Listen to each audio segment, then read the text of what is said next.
They said he was just a quiet man flipping pancakes in a roadside diner, but that illusion shattered the moment a billionaire biker ripped open his shirt. Gasps froze the room, not because of scars, but because of the Marine Corps tattoo burned into his chest. The eagle globe and anchor revealed ghosts no one expected to see in this dusty Arizona town. What was a decorated war hero doing hiding behind an apron? And why did the tattoo leave even the biker queen herself trembling? Follow my story to the end, and don't forget to comment the city you are watching from, so I'll know how far this story has traveled and how far these quiet miracles can still reach. The air inside Lena's joint clung heavy, thick with grease coffee and desert heat. Ceiling fans churned but barely cooled the place. Outside, the Arizona sun baked the asphalt into a mirage. Old men nursed chipped mugs, couples picked at meatloaf, and children tapped spoons on tabletops while Merle Haggard crooned low from the jukebox. Then the roar came.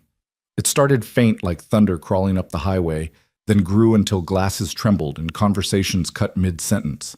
Chrome and leather swept past the windows. Harleys, a whole pack gleaming like black wolves under the blaze. Heads turned, forks stopped halfway. Even Mary the waitress froze with her pad in hand. The door swung open like a challenge. Ramona Steele entered first. Her name was whispered in rumors that stretched from Tucson bars to Nevada highways. The billionaire biker queen. She strode in with jet black shades hiding eyes sharp enough to cut glass, her sleeveless vest revealing arms of coiled muscle and inkwings, firewolves in snarl. Boots struck the floor like hammers, each step commanding the room. Behind her flowed 6 others in high-end leather helmets tucked under arms, eyes masked in arrogance. They didn't wear patch denim like road trash. They wore money disguised as menace. But it was Ramona everyone watched. She peeled off her sunglasses, slowly surveying the room like a queen inspecting subjects. Conversation died completely. In the corner behind the counter's heat and haze, Daniel Harlow flipped pancakes. His name tag read simply Dan. Sleeves rolled to the elbow, scars lined his forearms like half-buried stories. He didn't look up, didn't slow, just worked steady as stone. Ramona's voice cut through the silence, smooth but commanding. "Is this seat taken?" She didn't wait for an answer, sliding onto a stool at the long-worn counter, her gaze fixed on him. "I hear the pie's good here." That true cowboy Daniel finally looked at her. Calm, unflinching, not hostile, but not yielding. "If you're polite to Mary," he said, evenly nodding at the waitress, "you might get a warm slice." Mary nearly dropped her pen. Ramona smirked, tilting her head. "Polite, darling, I don't wear polite." She leaned back, scanning the room, her crew chuckling under their breath. Mary scribbled nervously on her pad, glancing at Daniel like he might anchor her against the storm. Ramona leaned closer across the counter. "You look familiar. Ever ride with the Broken Sons out of Nevada?" "Nope." "You serve." Daniel wiped the grill, his motions precise, unhurried. "A lot of people serve." "You got that look," she pressed. "A man who's seen blood and made peace with it." He said nothing. His silence held weight, the kind that bent conversations around it. Then came the spark. One of Ramona's bikers, slick hair, mirrored glasses, smirk sharp enough to cut, muttered something crude at Mary as she passed. Ramona laughed. Not kindly. A laugh honed to cut. Daniel moved. Not loud, not aggressive. He just stepped between Mary and the biker, his voice low and firm. "No need for that." The biker rolled his eyes. "Easy, Gramps. Just talking." But the room felt the shift. Quiet, dangerous, inevitable. Ramona stepped closer, studying Daniel like prey that looked too much like a predator. "You've got this noble warrior vibe," she said. Ex-soldier turned fry cook hiding in plain sight. She reached out too fast, too sharp. Her hand caught his collar, yanked. The sound of fabric tearing cracked through the diner like a gunshot. Gasps followed. Someone dropped a plate. The jukebox sputtered to silence. Daniel's shirt gaped open. Across his chest and shoulder, ink spread like a banner, the eagle globe and anchor of the United States Marine Corps. Below, faded but undeniable force recon. Operation Red Dust. Gunnery Sergeant Daniel J. Harlow. And the scars. Jagged, brutal, carved deep by fire and shrapnel. These weren't decorative. These were battles written into flesh. Ramona's hand fell. Her face shifted. Mockery drained, replaced by something raw, unsettled. She staggered back a step. The diner froze in desert hush. Even the cicadas outside seemed to hold their breath. Daniel didn't flinch, didn't reach for anger or pride. He simply pulled the torn halves of his shirt together and looked Ramona dead in the eye.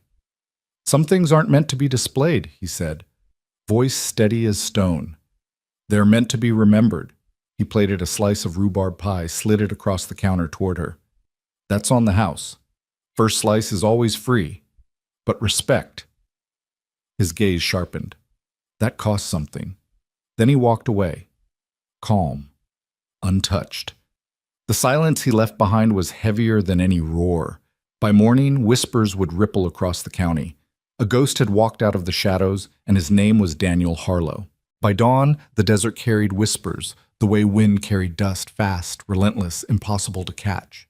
At every truck stop, every bar, every church hall, the story was the same. They say he's Force Recon. Red Dust Survivor, that was classified. Gunnery Sergeant Daniel Harlow, 3 Bronze Stars. Declined the Medal of Honor if you believe it. In Willow Creek, a town where gossip was currency. Daniel's quiet diner suddenly felt like a vault cracked open, and though he never said a word, people filled the silence for him. At the elementary school it landed hardest. Emma Harlow, 9 years old, wire-rimmed glasses slipping down her nose, stepped off the bus with her backpack bouncing. She loved school, loved sharpened pencils, and tidy rows, but today felt different. The air buzzed with questions. "Is it true your dad's a killer?" a boy blurted before she even reached the doors. Another chimed in. "My dad said, he's got a death tattoo. Did he shoot people? Bet he's got bodies in the basement." Emma froze, fists tight at her sides. Her throat burned, but she remembered what her dad had taught her.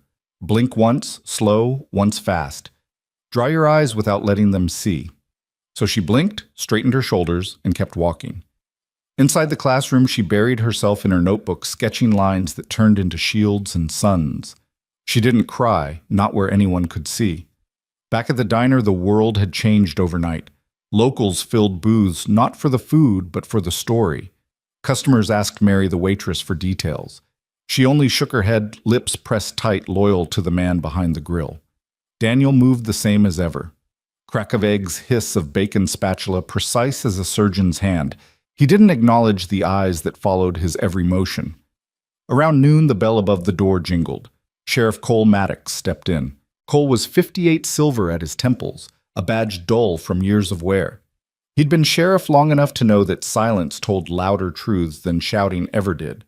He slid onto a stool at the counter like it was ritual, not law. "Coffee," he said. Daniel poured it black, set it down. No words. "You know they're talking," Cole said, stirring with a spoon he didn't need. "Kid at the Texaco says you got Marine Death Inc. Folks at the VFW swear they seen that tat once years ago." Daniel wiped the counter. Still silent. Cole leaned in, lowering his voice. "You still haven't told her, huh? Not even Emma." Daniel's hand paused cloth mid-circle. His eyes lifted calm but sharp. Told her what Cole smirked, but it didn't reach his eyes. "Don't play dumb with me." Red dust. The silence between them thickened heavy as concrete. Cole sighed, leaning back, sipping coffee like it owed him rent. "You ever gonna tell her what happened?" Daniel set the rag aside, stood straight. "I already did." Cole frowned. When by living like this, Daniel said simply and turned back to the grill. Cole didn't push. He knew that tone, the kind a man used when the book was closed, even if it still burned in his hands. That night, Emma sat on the back porch, cross-legged school bag still slumped beside her. She hadn't touched her sandwich. The desert sky stretched endless above stars, pricking holes in the dark. Daniel stepped out, wiping his hands on a towel. "You didn't eat." She didn't look up. "They said you were a killer." He lowered himself beside her, the porch groaning under his weight. For a moment, he only listened to the cicadas buzzing in the mesquite. "I was a Marine," he said softly. "That means sometimes I had to make hard decisions. Not because I wanted to, because others were in danger." Emma's voice cracked. "Did you kill people?" He didn't soften it, didn't excuse it. Yes, and I saved people. I tried to save more than I lost. She twisted the strap of her backpack knuckles white. There was a mission once, Daniel continued, voice low, steady. Far away.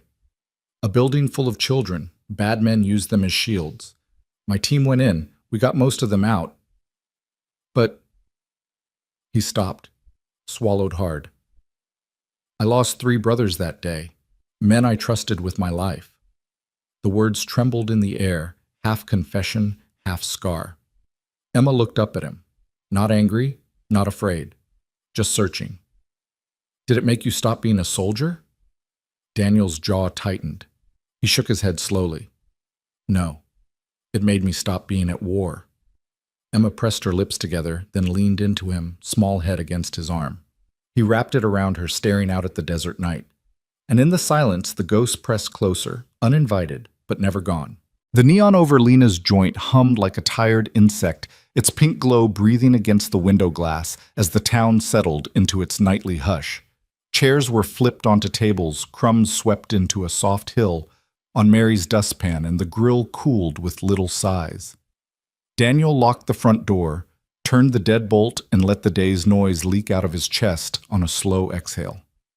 A knock came, quick 2 raps, a pause, a third. Sheriff Cole Maddox didn't wait for the invitation. He slid in through the side door, hat in hand, boots, whispering over tile as if the place were a chapel. Daniel didn't ask what he wanted. He poured coffee into 2 thick mugs and set one down on the counter between them, steam curling like prayer.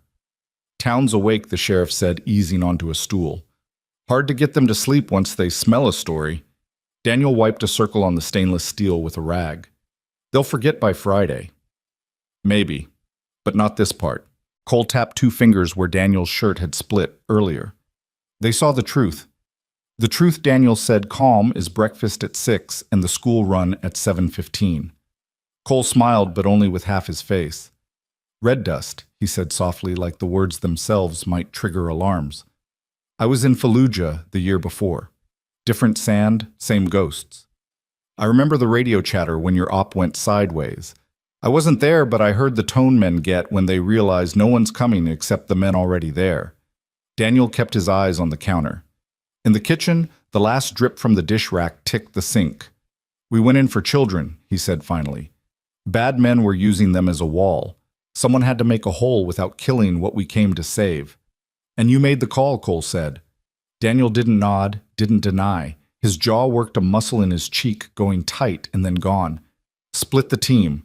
2 on extraction, 2 on clearance, me on structure. There was a beam ready to go. We didn't have cribbing, didn't have time. I told Petrov to watch the corner. Morales covered the hall. Done. He stopped the name catching. Dunn took the first kid. I took the second. The building let go like it had been holding its breath too long. In his head, the night returned whole and hot, heat that tasted like copper. Dust so thick, it turned daylight into fake dusk. The cough that had called to him from under a slanted ceiling. He could feel rebar under his palms, powdered chalk on his tongue, hear radio beeps swallowed by stone. The beam shuddered. Somewhere a door frame screamed as nails tore loose. His knees bit gravel as he slid one shoulder under the load boot, skidding. Move, he had barked, throat raw. Go now. Dunn's hand had pressed a tiny shoulder past him, a child's hair matted with ash. The girl's eyes were too big for her face, a butterfly crude blue and gold inked in shaky lines on a small wrist. Morales shouted. The beam groaned. The world went to splinters. Back in the diner, the neon hummed. Cole took a sip and let heat settle his own tremor. I read the citation later, he said. The one they drafted for you. Medal of Honor if the brass had their way. Then I read your decline. Short letter, no theatrics. Respectfully declined in memory of Gunnery Sergeant Dunn Corporal Morales, Hospital Man Petrov. That's the closest thing to a prayer I ever heard come out of a typewriter. Daniel's fingers tightened around the mug. They didn't need me wearing a medal, he said quietly. They needed me remembering their names right. That's not a ribbon thing. That's a living thing. You could tell Emma Cole said gentler now. She's strong. Stronger than half the men who carry badges in this county. She asked me if I killed people, Daniel replied. I told her yes. I told her I saved people too. That's as far as I know how to go just yet. Cole drummed the counter with a knuckle, then reached into his pocket and set something down that clicked soft against the laminate. A challenge coin scuffed by years of pockets and nights like this. I don't carry this for me. I carry it for the ones I couldn't help. If she ever asks why her daddy's hands shake opening a jar, show her this. Tell her the shaking is the body's way of letting ghosts pass without breaking the glass.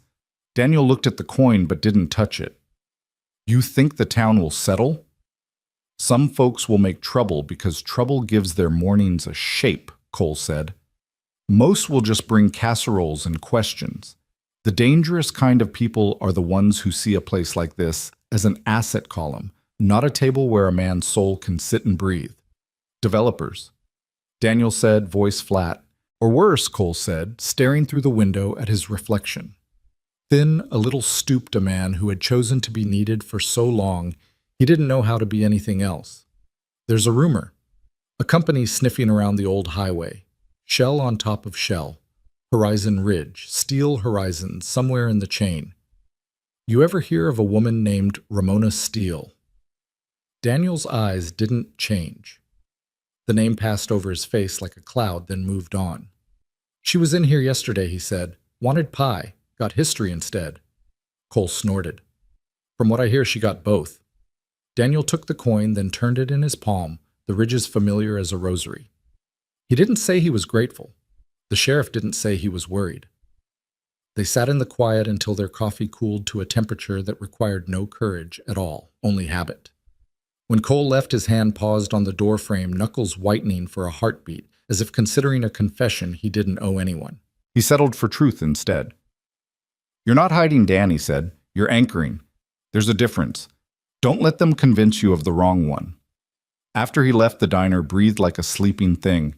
Daniel walked to the back past the mop sink and the bags of flour to the narrow utility room where the air always smelled faintly of detergent and steel. He pulled down a dented toolbox from the top shelf. Inside, not wrenches, folded desert camo with sun-faded elbows, a bundle of chevrons, a length of parachute cord with a knot only. Recon taught his old field knife wrapped in oiled cloth, a pair of dog tags with the notch worn smooth by thumb. Beneath it all, a photo warped by heat edges curled like leaves. 4 men stood in the picture dust, running lines down their faces like war paint. Morales's grin wide as the desert Petrov, half in shadow. Dunn trying to look mean and failing, and Daniel behind them, all posture held by duty and something too brittle to name.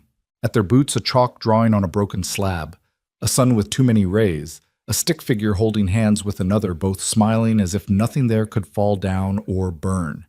He put the photo back. He closed the box. He rested his hand on the lid a moment longer, pulse tapping at his wrist like a memory that wouldn't stand still. Then he turned off the light and let the room go to dark. At home, Emma slept with her glasses on the nightstand and her sketchbook open beside her. The day had swollen big in her chest, then finally let go. In her dreams, napkins became paper cranes, and paper cranes became helicopters, and helicopters became butterflies that landed on her father's shoulder and didn't fly away even when he moved too fast. She woke once certain she'd heard boots on gravel. Just wind, just the desert rearranging itself like it always did. Morning painted the sky with a dry, pale blue. The school smelled like pencil shavings and cafeteria toast. Emma kept her head down and drew during recess, legs tucked under her on the bench, the graphite smudging the side of her hand. A shadow crossed her paper. She looked up to find Principal Avery. Tie loose hair a little too neat for Arizona. Your dad's a Marine, he said like he was reading a weather report. Yes, sir. You know he started... Then stopped. He seemed to rearrange the sentence inside his mouth, tucking away the parts that might hurt by accident. You know we're proud of the families who carry certain burdens. If anyone gives you trouble, you come to me. She nodded. He didn't pat her head. He didn't ask to see her drawing. That small mercy settled in her like warm tea. On the way home, kids asked again, kinder this time, tangled in awe more than cruelty. Is it true he saved children? Can he teach us knots? Does he know how to make pancakes in the shape of dinosaurs? Emma smiled and shrugged. Maybe she said, he's good at shapes. At the diner that afternoon, regulars tried to act normal. Frank Mallory, the retired trucker, who'd once gone 3 months without a word, set a battered thermos on the counter and said, "You were out of coffee filters last week." I brought some. The gift was not the filters. It was the sentence. Mary floated between booths with a softness that hadn't been there yesterday. She mouthed, "You okay" at Daniel when he passed her the maple syrup. He nodded once. That was enough. A tow-headed teen in a Letterman jacket hovered near the pie case until he lost nerve. Daniel called him over anyway. Apple or rhubarb? Apple, sir. You don't have to, sir. Me." The kid swallowed. "My brother's in the army," he said, words tumbling. He said Marines are different. Daniel cut the slice with a blade that sang against the plate. "We all get cut," he said. "What matters is what you do with the scar." He slid the plate across. The kid stared at it like it might be a medal and a mystery at once. He paid with wrinkled bills and left $1 more than he had to. Late, when the shadows in the diner went long and thin, Daniel took the sheriff's coin from his pocket and thumbed the edge until a groove in the metal became a map his skin could read with eyes closed. He set it on the shelf near the register beside a mason jar of sugar packets and a photograph of Emma at 7 holding a fish in both hands, face shocked at its slick weight. Behind the counter, he refolded the torn shirt he'd stitched himself during the lunch lull. The needle had tugged hard through fabric weakened by a life. He'd kept the seam crooked on purpose. He liked a flaw he could see. The door breathed and a draft carried the scent of leather that wasn't from any bar stool in the room. Daniel looked up. No one stood there. Just the last blush of sun fading off the highway and the sound of a motorcycle fading with it, headed down into the dark where the stars waited like 1,000 unasked questions. Miles away, high above Tucson glass walls, reflected a city that didn't sleep unless paid to. A woman sat with her boots on a table that cost more than the diner's monthly egg bill, scrolling through public records she shouldn't have had, and private ones she wished she didn't. Ramona Steele's hand paused over a line that read, "Like a Ghost Gunnery Sergeant Daniel J. Harlow, Force Recon Operation Red Dust." The words didn't scare her. What scared her was a flash of a memory she'd hidden under chrome and contracts, a jacket too big around her shoulders, a man's hands lifting her out of smoke, and on her own small wrist, a blue and gold butterfly that refused to fade. She closed her eyes. The city kept glittering. Somewhere out in the desert, a quiet man was washing a pan, and the scrape of steel on steel sounded like a match being struck inside a heart that had been dark for too long. The city lights glared against the glass of Ramona Steele's penthouse, a crown of neon stretched across Tucson's horizon. Inside her office felt like another world, steel, leather, cold marble surfaces where nothing lived unless it was ordered and imported. She sat back in her chair boots on the edge of a polished table, scrolling through a dossier that should never have been easy to find. But money and power open files faster than keys. On the screen glowed the name she hadn't expected to see again. Gunnery Sergeant Daniel J. Harlow. Force Recon. Operation Red Dust. Bronze Stars. Purple Heart. Medal of Honor declined in handwriting that looked like steel bent into words. Ramona closed her eyes, and a different glow rose in her memory. Not neon, not LED screens, but fire. Mosul, years ago. She'd been no more than 5 ash in her hair blood stinging her scalp. The air had screamed with collapse. And then a man had lifted her, wrapped her in a jacket that hung like a tent, pressing her against his chest so tightly she thought his heartbeat might carry her out. She hadn't remembered his face, not clearly, only the steady strength of hands, the smell of sand and smoke. But she remembered what he said, voice low through the chaos. "You're not invisible. Not to me." Her left wrist tingled. She pulled off her glove. There, faded but permanent, was the butterfly blue and gold, the crude tattoo she had inked herself in that refugee camp with a bottle cap and a needle. A child's attempt at permanence. For years she'd hidden it under leather and wealth, but tonight it pulsed like it had been waiting. "Boss?" Her assistant's voice cracked the memory. A young man in a techwear jacket slid a tablet onto the desk. Deep dive. "That cook." "He's not a cook." Ramona didn't look up. She already knew. Still, she flipped through the file. Commendations. Classified commendations. Reports redacted until they were more black than white. At the bottom, one photo, 4 men in full gear, dust caked across their faces, a schoolhouse crumbling behind them. 3 grinning. 1 Daniel, too steady for smiles, her throat caught. Why walk away from that? Her assistant asked. Guilt. Ramona muttered, eyes still fixed on the picture. Or humility. Or maybe he got tired of bleeding. Her assistant shrugged, leaving her with the tablet and her ghosts. When the office emptied, Ramona stood at the window. The city glittered, but her reflection was darker, tattoos, leather fire. She pressed her wrist against the glass, the butterfly faint but unyielding. She whispered to the night, "It was you." Back in Willow Creek, the diner settled into routine.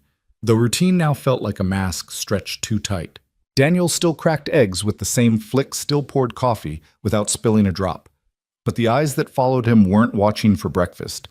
They were searching for stories.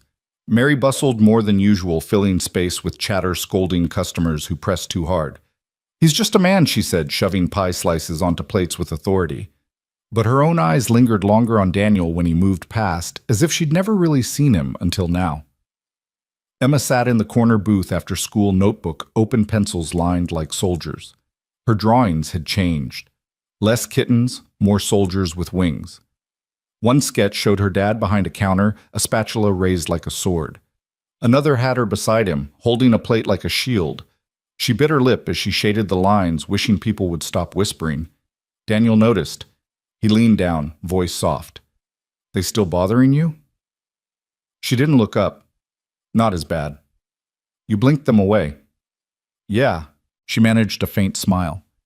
Daniel brushed her hair from her face. "Good.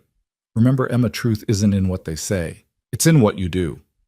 That night, while Emma slept in her small room at the back of their trailer, Daniel stood in the laundry nook. He pulled down the battered toolbox, opened it, and stared again at the photo of 4 men and 1 broken school. He didn't touch it long. Just enough to feel the weight of names Petrov, Morales, Dunn. Brothers who hadn't walked out. He pressed the box shut, whispering to no one, "I'm still here."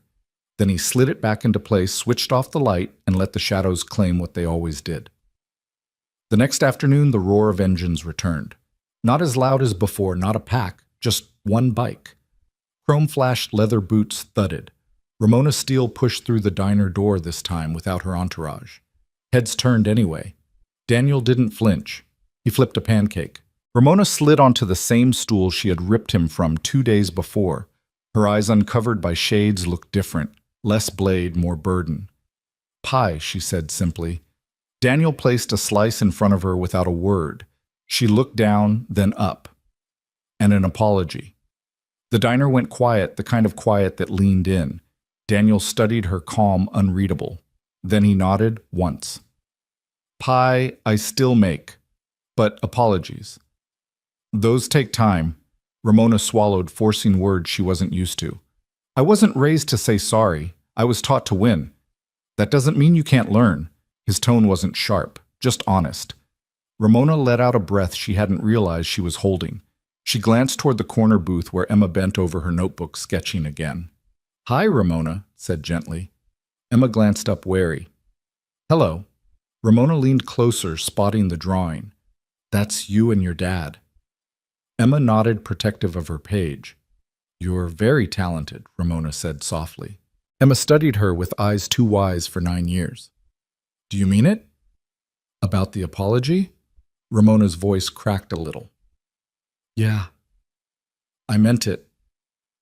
Emma tilted her head, searching Ramona's face. For a moment, their gazes locked.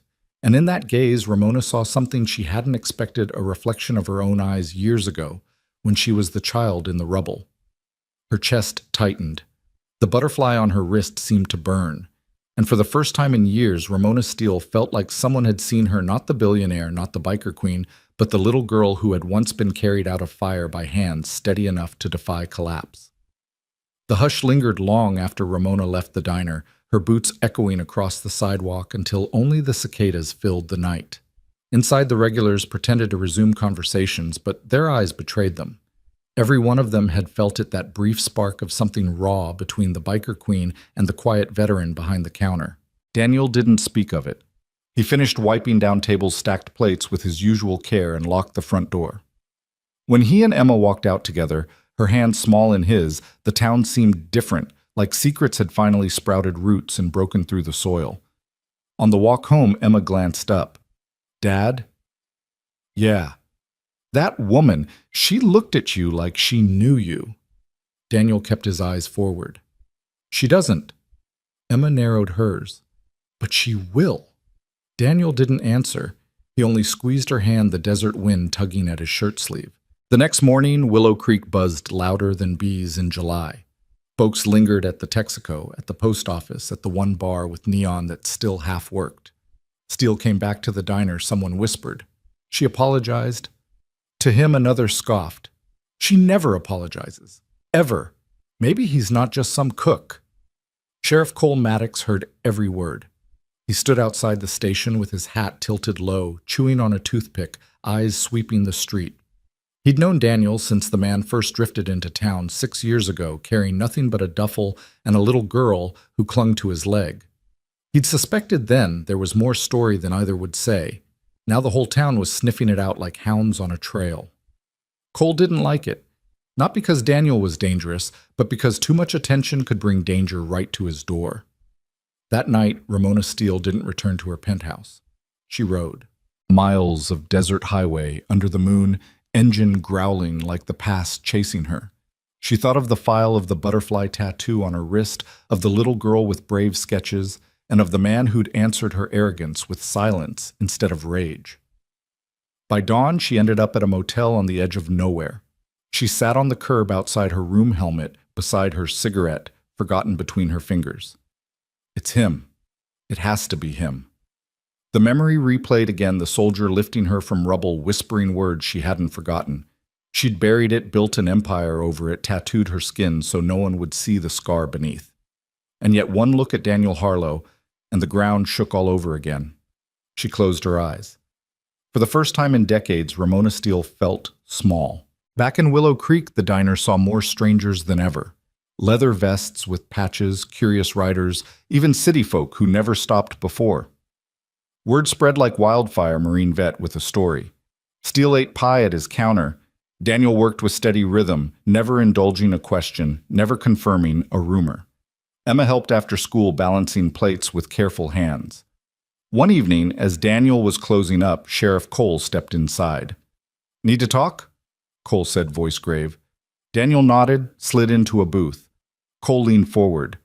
"Your past doesn't stay buried, Danny. Not in a town like this. Folks will dig. Some will come knocking, not with curiosity, with questions you don't want asked." Daniel's jaw flexed. "I'm not hiding." "No, but you're not telling either." "And that's dangerous." Cole paused, eyes narrowing. "And Steele, what's she doing here?" "She's not the type to hang around a diner unless she's looking for something." Daniel didn't flinch. "Maybe she is." Cole grunted. "You planning to tell me what Daniel's silence was answer enough?" Meanwhile, Ramona found herself circling closer to Willow Creek again. She rode past the diner without stopping, helmet visor down, heart pounding like a drum. She wasn't ready to face him. Not yet. But she couldn't stay away either.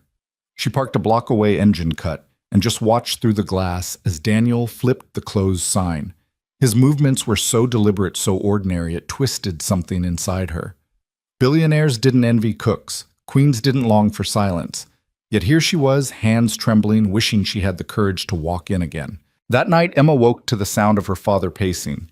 She tiptoed to the kitchen, rubbing her eyes. Dad Daniel froze hand on the counter. "Go back to bed, Em." "Can't sleep." She climbed onto a stool. "Is it about her?" Daniel sighed heavy. He poured her a glass of milk, set it in front of her. "Some people from the past, they remind you of things you want to forget." Emma tilted her head. "But sometimes you need to remember." Daniel studied her, the wisdom in her small face. He brushed her hair back, kissed the top of her head. "Sometimes you're too smart for your own good." She grinned sleepily. "Got it from you." Daniel let himself smile, faint but real. Then he tucked her back into bed, whispering, "Sleep. I'll handle it." But when he returned to the kitchen, his hands trembled as he gripped the edge of the counter. Because deep down he knew the storm wasn't coming, it was already here. The desert air felt heavier that morning, as if the horizon itself braced for impact. At sunrise, Daniel jogged down the dirt road outside the trailer boots, thudding in steady rhythm, sweat beading under the Arizona sun. Running had always been his ritual, a way to outrun the ghosts. But this morning, every stride only brought them closer. At the diner, Mary was already setting up when he arrived. She looked at him with the kind of glance that said something's coming, though she didn't have the words. Daniel tied his apron, washed his hands, and moved to the grill. The smell of bacon filled the air. The hiss of eggs on the flat top drowned out the silence. He found comfort in the Motion's crack flip plate, but he couldn't stop his mind from drifting back to Ramona Steele. By noon, the town's curiosity turned into spectacle. Folks lingered outside, pretending to gas up cars or buy candy from the corner store just to peek inside. Whispers filled the air like static. And then it happened. The low rumble of an engine rolled down Main Street deep enough to rattle windows. A custom black bike chrome gleaming like a blade slowed to a stop outside the diner. Ramona Steele swung off, black leather jacket hugging her frame boots, planting with authority. She carried herself like a storm. People moved without her saying a word. Inside, the bell above the diner door jingled. Daniel didn't look up. Ramona walked straight to the counter, helmet under one arm, eyes burning through him. "Morning," she said, voice softer than anyone expected. "Coffee?" Daniel asked evenly. "Black," she replied, sliding onto the stool. He poured. She took a sip, wincing at the bitterness but hiding it well. Then she set the cup down, her gaze unwavering. "We need to talk." The diner hushed. "Not here," Daniel said, her lips curved, then where Daniel met her stare unshaken. After hours. That evening, after Emma was home and the diner lights dimmed, Ramona waited outside. Daniel stepped out, locking the door, apron slung over his shoulder. The desert sky blazed in streaks of orange and violet. "Walk with me," she said. They moved down the quiet street, their boots crunching gravel, the town shrinking behind them. The silence between them wasn't empty. It pulsed with all the words neither had spoken for years. Finally, Ramona stopped near the edge of the dry riverbed. She turned to him, pulled back her sleeve, and revealed the butterfly tattoo, faded but unmistakable. Daniel froze. His breath caught. "You," she whispered. "It was you." He stared, memories crashing through him. The burning school, the rubble, the child crying in his arms, the butterfly scratched onto her wrist with desperate hands. "You remember," she said, voice breaking. Daniel's jaw clenched. "I remember saving a child. Didn't know she grew into—" He gestured at her leather, her wealth, her walls. "This." Ramona's eyes glistened. "And I didn't know the man who saved me was hiding in a diner, cooking eggs, like the world never owed him a thing." Daniel looked away, the weight of ghosts pressing against his chest. "I didn't save everyone. 3 of my men didn't walk out. I don't wear medals because medals don't bring them back." She stepped closer. "But you saved me." He finally met her eyes. In them he saw the little girl she had been, the one who clung to him in the smoke, whispering that she was invisible. "You're not invisible," he murmured, the same words he'd spoken years ago. Her breath hitched. Tears threatened, but she blinked them back. Why disappear? Why live like a ghost? "Because ghosts don't hurt anyone," he said quietly. For a long moment they stood there, the desert wind wrapping around them, carrying sand and secrets. Later, Daniel returned home. Emma was still awake, waiting on the couch, hugging her sketchbook. "Where were you?" she asked.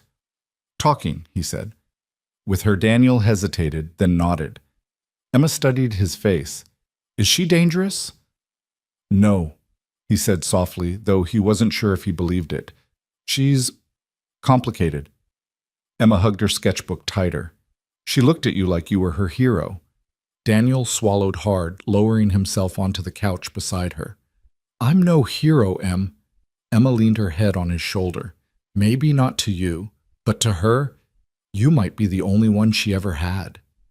Daniel closed his eyes, letting her words settle in the silence of their small home.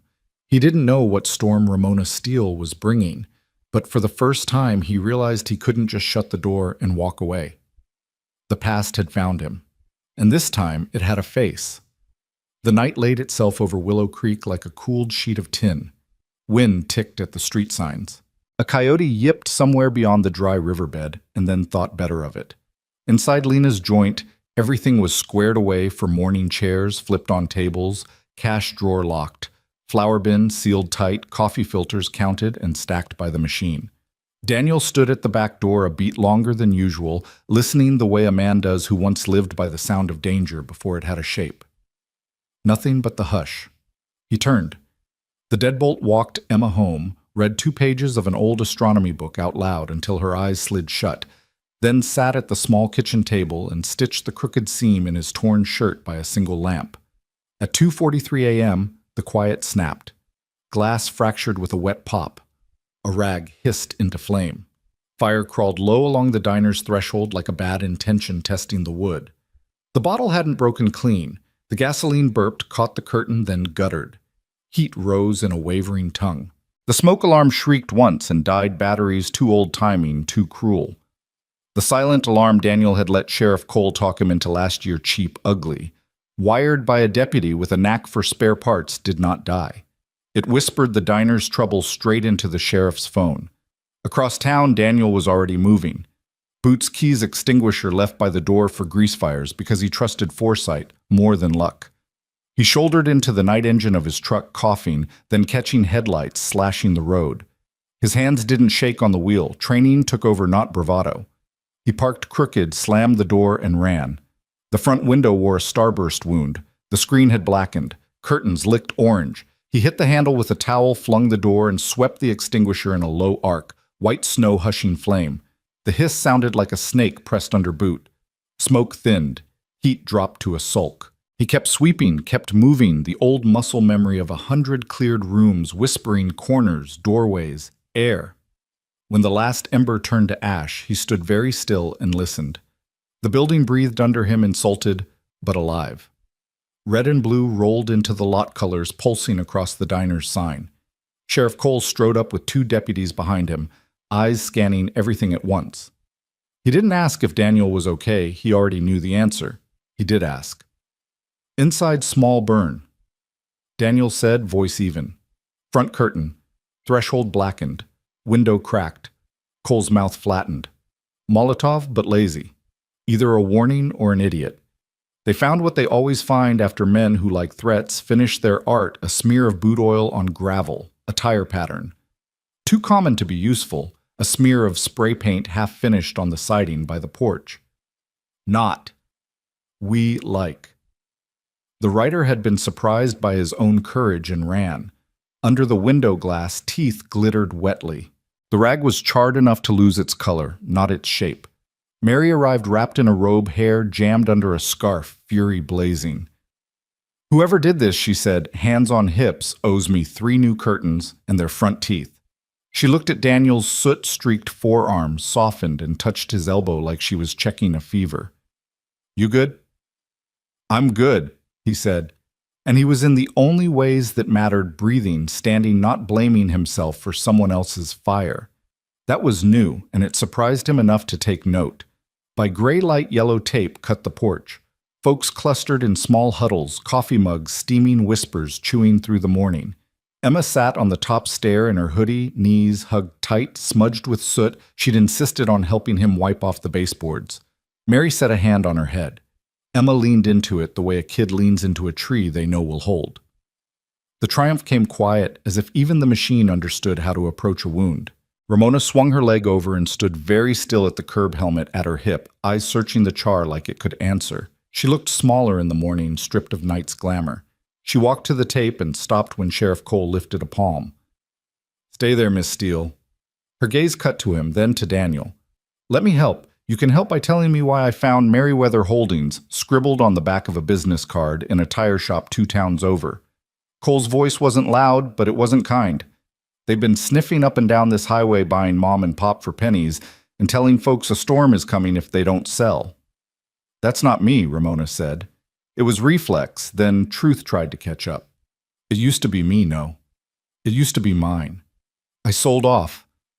She stopped, swallowed. I thought I sold every piece that hurt people. Cole's stare didn't blink. Shell on top of prayer. Merriweather rolls up to Horizon Ridge Development, which rolls to Steel Horizon's capital. which rolls to a board with your name on it if you shake the tree hard enough. Ramona's shoulders lowered as if the accusation weighed what it should. Then I'll end it. Today. Emma stood, voice thin but clear. You brought the fire. Ramona flinched.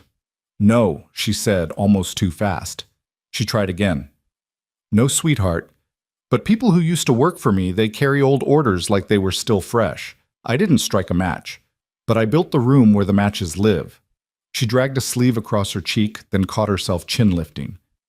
I will shut them down. Daniel stepped off the porch and ducked beneath the tape, a small tool bag in his hand. He didn't look at anyone when he set a ladder under the sign. He climbed with the ease of a man who'd learned balance in places where falling cost more than a bruise. He pulled out sandpaper and began to work the black from the wood. Long strokes, even pressure. He didn't speak. He let the scratch carry the only sermon he owned. Ramona watched him a long time. Why aren't you angry? She asked finally, near the base of the ladder. Voice low enough that only he could hear. Anger, he said, sanding is a fire that feeds itself. I've lit enough of those. They meant to scare you. They don't know me. She stepped closer, the smell of leather and smoke and some expensive citrus at war with the damp ash. I'm sorry, she said. And the word wasn't a performance. It was a shape her mouth didn't recognize, but her heart did. For whatever thread of this still runs to me. He paused, looked down, and the weight in his eyes wasn't a stone he meant to throw. Promises are like signs, he said. Pretty to look at. What matters is what they point to. Then watch where mine points, she said. I'll show you. I'll sell land back. I'll cut anything that still bleeds people. I'll pull every paper nail out of this town. Start with Meriwether, Sheriff Cole said from the porch, as if he'd been part of the conversation all along. Publicly. Don't hide the apology in a footnote. Ramona nodded. Publicly. She pulled out her phone, then put it away. No. First with my own hands. She looked to Emma. May I help fix what they burned? Emma considered 9 years of kindness and caution sorting themselves. She held out a paper cup. Lemonade. Ramona took it with both hands, the way people take communion. Best thing I've tasted all year, she said, after a sip, grimacing at the tart and grinning through it. Emma's mouth twitched. A treaty small and honest. By noon, the lot filled with trucks and men who knew how to fix things without lectures. A woman with a prosthetic leg and an old Marine emblem behind her ear arrived with a toolbox, set a brace beneath the frame, and said, Hold it there, and nobody argued.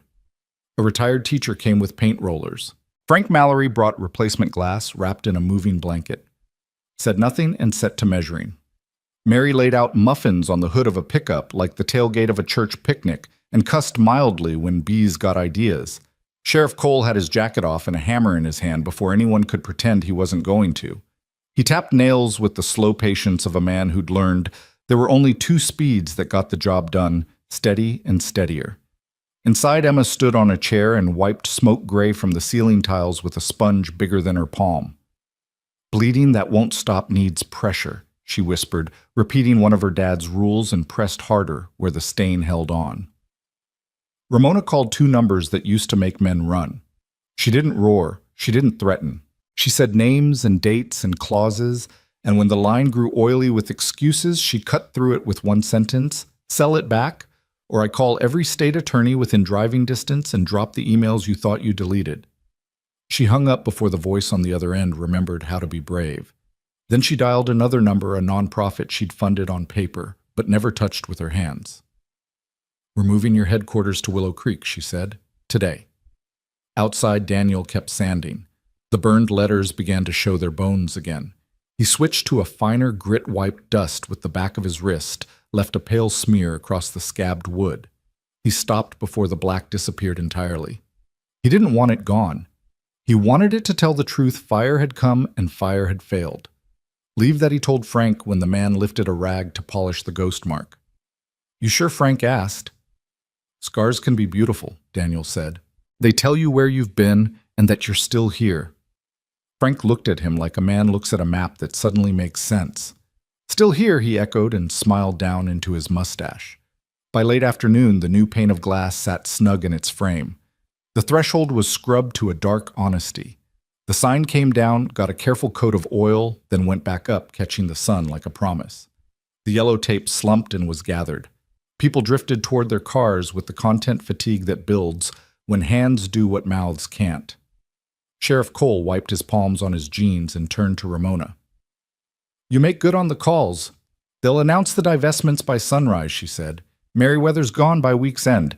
If not, I'll burn the boardroom down legally. And I'll be here to say it." "Say it here," he said, tipping his chin toward the diner. "Not in Phoenix, not on a stage." She nodded. The admission itched at her spine, the good kind of discomfort. She wasn't used to belonging anywhere she couldn't buy. Today had cost her nothing except the thing that mattered most: control. Somehow, she felt richer. Evening slid in copper and honey. Emma set 3 paper cups on the step and drew a butterfly on each with a purple marker while they waited for the oil on the sign to dry. Daniel sat beside her, elbows on knees, hands stained with sawdust. Silence easy for the first time all day. Ramona lowered herself onto the stair at a respectful distance. "Thank you for letting me help," she said. "You didn't ask." Daniel said, not unkind. "I didn't know how," she admitted. "I'm learning." He nodded once. He didn't say good. He didn't say keep going. He didn't need to. Emma held out a cup to each of them. "To the sign," she said solemnly. "To the sign," Daniel echoed. "To the people who don't run from heat," Ramona added, and they touched Rim's lemonade clinking like soft bells. When the last ladder was stowed and the last truck door thumped shut, Daniel stood, stepped onto the porch, and looked up. "Welcome." All the sign read from its clean face, and in the bottom right corner a thumbprint of char framed in clear oil like a bruise under glass. He flicked the light. The neon hum thought about it, then glowed steady. Ramona watched his face in the wash of pink. "It suits you," she said. "It suits the town," he corrected, and his mouth made that almost smile that always looked like it had been earned at some cost. From the street, a motorcycle rolled by, slow, not stopping. A rider glanced over, saw the tape gone, and the glow back, and kept moving as if trouble had lost interest when it realized it couldn't set a table on fire and call that victory. Daniel locked the door for the night. He paused, hand on the key, and turned to Ramona. "Tomorrow breakfast, like always." "And after breakfast?" she asked. "After breakfast," he said, eyes holding hers without flinching. "We see what your promises point to." He walked Emma to the truck, and Ramona stood on the sidewalk alone, staring at the sign until the letters blurred and sharpened again. Steel, she thought, isn't the only thing that keeps its shape after heat. Some people do too. She touched the butterfly on her wrist and felt it pulse like an answer. The sun came up over Willow Creek like a slow forgiveness bleeding gold across the roofs and painting the diner's polished sign in a honeyed glow. The scorch mark at its corner, small but visible, caught the morning light like a scar turned into jewelry. Daniel was already there when the first truckers rolled in boots damp from the dew coffee, brewing strong enough to be smelled from the parking lot. He moved behind the counter with the same quiet efficiency he once carried in field kitchens halfway around the world, measured deliberate steady. Emma sat at her usual post by the register, doodling butterflies in a spiral notebook, eyes bright, but still checking the windows now and again. Every slam of a car door made her shoulders lift, then settle. She wasn't frightened, not exactly just watchful, a habit that seeped into her bones the night the fire had come. The bell jingled, and in walked Ramona, not with the swagger of her first night, but with her helmet tucked under her arm like contrition itself. She wore no leather jacket today, only a soft flannel rolled at the sleeves and jeans that looked older than her fortune. For a second she hesitated just inside the door, like she was testing whether she was welcome. "Coffee?" Daniel asked from the counter, without looking up, voice even not unkind. Ramona let out a breath she hadn't realized she was holding and slid onto a stool. "Black," she said. "Strong." Emma glanced at her dad, then hopped down with a grin too big for her face. "We got muffins too, Mary says they're peace offerings." She held one up, chocolate chip still steaming. Ramona accepted it like it was a contract. "Best deal I've made in years." A couple of the truckers raised brows but said nothing. Folks in town had already heard about the fire, about Merriweather, about the way Ramona had picked up a hammer like she'd known what to do with it. Rumor spread fast, and redemption had to run to catch up. Sheriff Cole came in around 8, hat tucked under his arm, paperwork in his other hand. He nodded to Daniel, tipped his chin at Ramona. Got statements. Folks spotted a pair of boys in a rusted-out Dodge circling the block that night. One bragged too loud at the VFW bar last evening. We'll scoop him soon, local Daniel asked. Not quite, Cole said. Drifters, paid with prepaid cards traced back to guess who Merriweather's shell offices in Phoenix. They'll deny it, but I've seen enough to know a leash when I see one. Ramona didn't flinch. I'll cut it. Cole studied her, then grunted. Do it fast. This town doesn't need to keep looking over its shoulder. The door jingled again. This time it was Frank Mallory. Hands shoved deep in his jacket. He looked tired, like the night hadn't given him peace. He didn't sit. He stood by the door, gaze sweeping from Daniel to Ramona. You let her back in here after what her money tried to do, he asked, voice thick with something heavier than anger. Betrayal, maybe. The diner hushed. Even Emma froze, marker hovering above her notebook. Daniel wiped his hands on a rag, met Frank's eyes. Her money's not her anymore. She's here. That's what matters. Does it? Frank's jaw tightened. Because I remember her name stamped on half the papers that near buried my garage. Didn't see her then. Ramona didn't snap back. She set her helmet on the counter, folded her hands, and spoke quiet enough that everyone leaned closer to hear. You're right. I wasn't here. I was too busy counting digits to notice the people bleeding underneath. I can't undo that, but I can damn well stop it now. I don't expect forgiveness, Frank.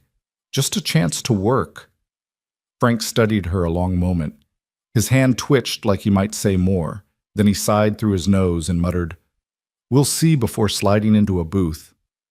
Daniel poured him coffee without another word. That was the way in Willow Creek arguments cooled with caffeine and time not shouting. By midday, the diner was buzzing. Word had spread that Ramona Steele, yes, the Ramona Steele, was cooking eggs with Daniel, behind the counter, sleeves rolled, hair tied back.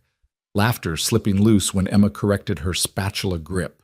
Folks came just to see it, to measure for themselves whether this woman of headlines could fold into their small town without breaking it. Outside the scorch mark remained a dark whisper beneath the new paint. Kids whispered about the fire turning it into folklore already. But no one turned away from the diner. If anything, the lot filled faster. Later, when the rush settled, Daniel leaned on the counter, arms crossed, watching Ramona wipe down tables with Emma, skipping beside her, humming off key. He caught himself smiling, small, reluctant, but real. He wasn't used to letting his guard fall in daylight. Ramona caught him watching. What she asked, eyebrow arched. You don't look much like a billionaire right now, he said. She smirked. Good. I'd rather not. Silence stretched between them, comfortable as an old jacket. But under it pulsed something else, unspoken, fragile, the kind of thing that could either grow roots or burn out if pushed too fast. That evening, as the last light bled orange over the horizon, Ramona stood outside the diner staring at the sky. Daniel came out with a dish rag slung over his shoulder. You sticking around? He asked. I think I have to, she said. For once, not because of business, because I want to. She turned eyes, catching his. But tell me straight, Daniel, should I? He looked at her for a long beat, then at the sign glowing above them. Scars don't mean you run, they mean you stayed. So yeah, stay. She smiled, slow and certain. Then I will. And for the first time in years, the town of Willow Creek went to sleep with its neon sign glowing steady fire behind it, community before it, and the strangest alliance of all between a single dad veteran who wanted nothing but peace and a billionaire biker who had finally decided to fight for something worth keeping. The desert night had its own kind of silence, a low hum broken only by the chorus of cicadas and the occasional growl of a motorcycle cutting through the dark highway. Daniel lay awake on the couch, staring at the cracked ceiling. Emma had insisted he take the bed, but he hadn't. He rarely did. The couch was his post, the spot where he could keep watch, even in his sleep. But tonight wasn't like other nights. His mind replayed every word Ramona had said, every look in her eyes, every memory she'd unlocked. He could still see the butterfly tattoo, faded but clear like a secret message across time. He pressed a hand to his chest where the weight of that past still lingered. Emma stirred in her room. He listened for a while, her breathing steady before closing his eyes again. But rest didn't come. Only the echo of gunfire from years ago, only the cry of a little girl he thought he'd never see again. The next morning, Willow Creek woke to something unexpected. The diner wasn't just busy, it was packed. Word had spread like wildfire across county lines. Folks wanted to see it with their own eyes, the billionaire biker serving coffee in a dusty roadside diner standing shoulder to shoulder with a single dad veteran. Ramona showed up before sunrise, hair pulled back, boots dusty from a long ride. She didn't ask permission, she just grabbed an apron. Daniel didn't protest, though his eyes flicked at her with quiet amusement when she nearly burned the first stack of pancakes. "You flipped too soon," he said, sliding in beside her hand, brushing hers as he showed her the right way. She smirked. "Didn't realize pancakes had battlefield rules." "They do," he said flatly. "Timing and precision." Emma giggled from her stool at the counter. "You're teaching her like you taught me to ride my bike." Ramona raised a brow. "Bike." Emma grinned, holding up her notebook with a doodle of a pink bicycle. "Different kind of bike." The diner filled with laughter, easy, contagious, the kind that made strangers feel like friends. For the first time in years, Daniel realized his place wasn't just behind the grill. It was inside these moments, stitched into the rhythm of the town that had refused to let him disappear completely. By noon, a line formed outside. Reporters drawn by whispers arrived with cameras slung over shoulders, lenses hungry. Sheriff Cole came by, jaw tight. "They're sniffing around," he muttered to Daniel. Said Merriweather's lawyers are filing claims trying to frame the fire as negligence. You know what that means, spin. Ramona stiffened. "He's not just trying to break me. He's trying to break this place." Cole nodded grimly. "Town's already choosing sides. Just be ready, he'll send more than lawyers next." Daniel felt the shift in the air the way soldiers feel when the wind changes before a fight. He leaned close to Ramona. "You ready for that?" Her jaw set. "I've been ready since I walked away from his boardroom."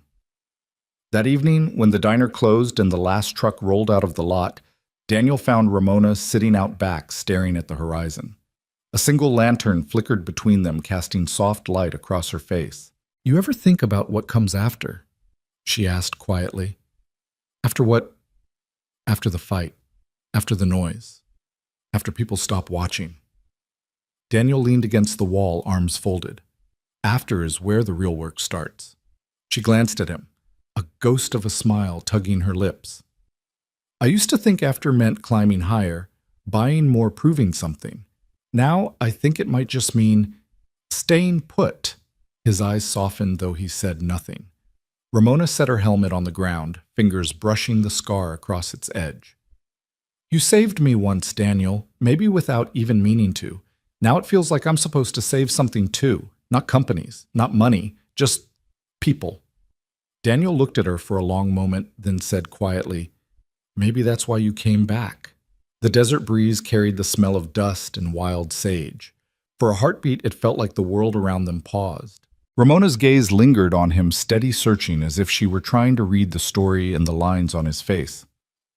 "Whatever comes," she whispered, "I'm not running again." Daniel nodded once, firm and sure. "Good. Because running doesn't heal anything." Emma's voice suddenly called from inside. "Dad? You coming?"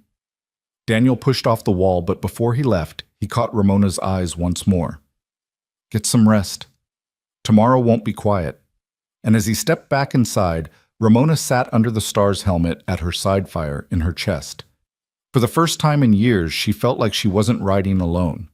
The first cool breath of morning slid along the hallway behind the diner, lifting the edge of a dusty tarp and sending the smell of old cardboard into the air. Daniel wedged his shoulder against the swollen door of the storage room and pushed until it surrendered with a tired groan. A rectangle of light fell across a chaos of forgotten things, busted chairs with one good leg. Each flour bag split and hardened like chalk. A cracked jukebox speaker. A stack of bent baking sheets.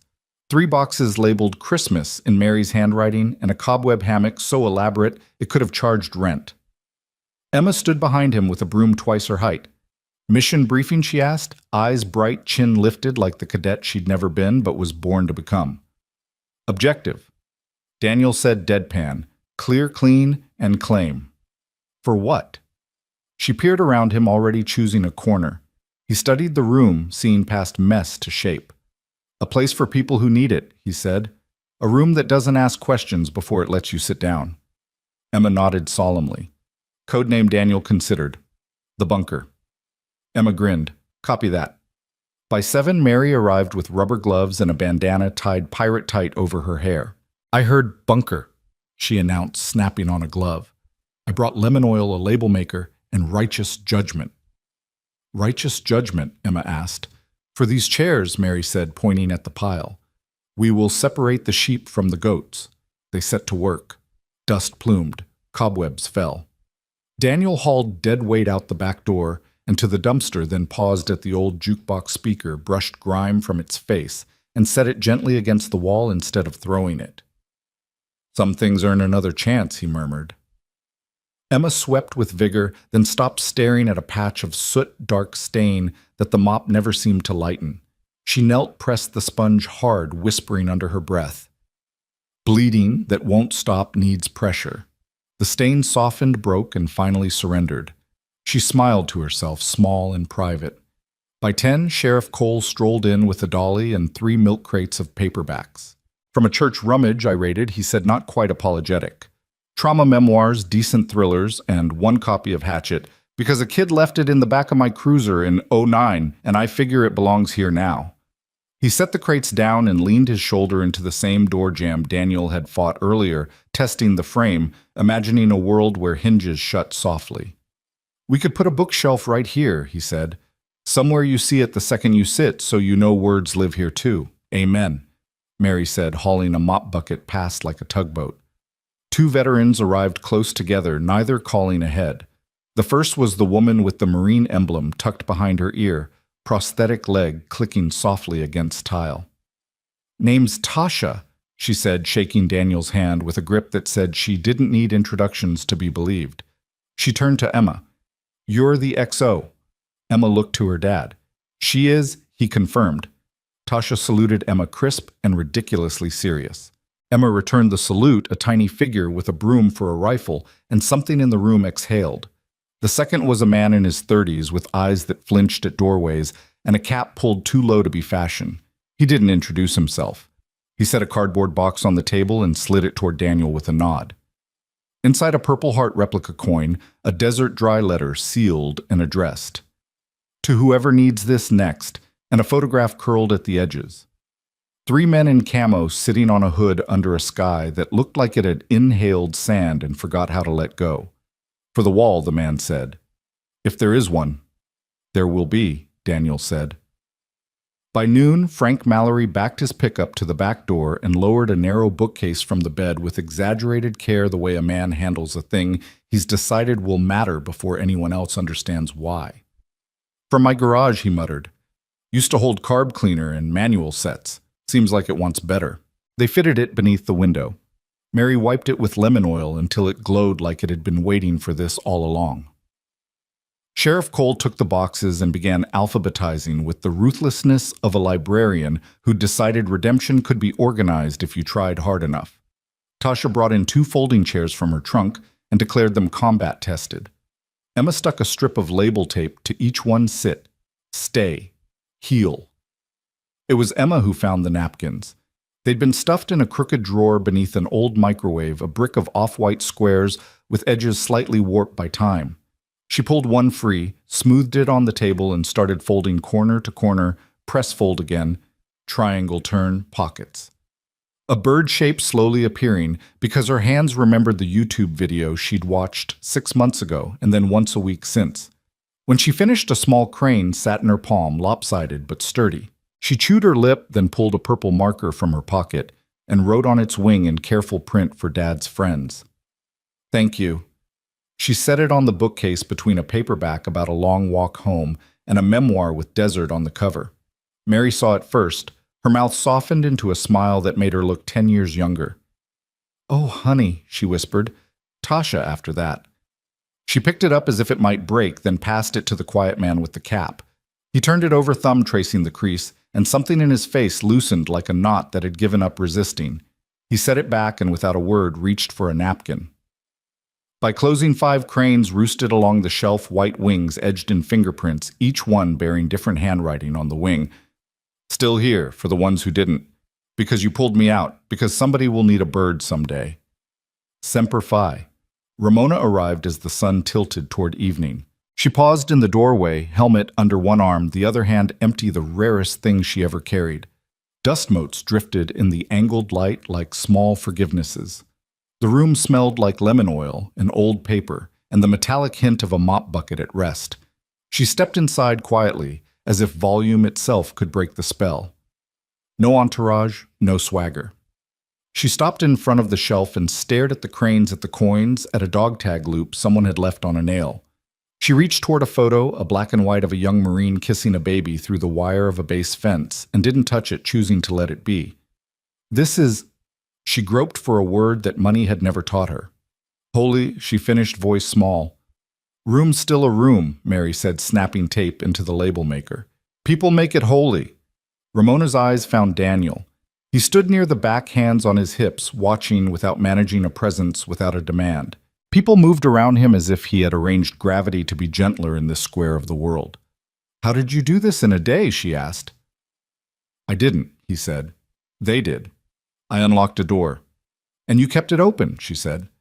He shrugged, but the corner of his mouth shifted, the barest acknowledgement that he had, yes, chosen to keep it open, even while every instinct trained by years of ambushes told him to barricade it.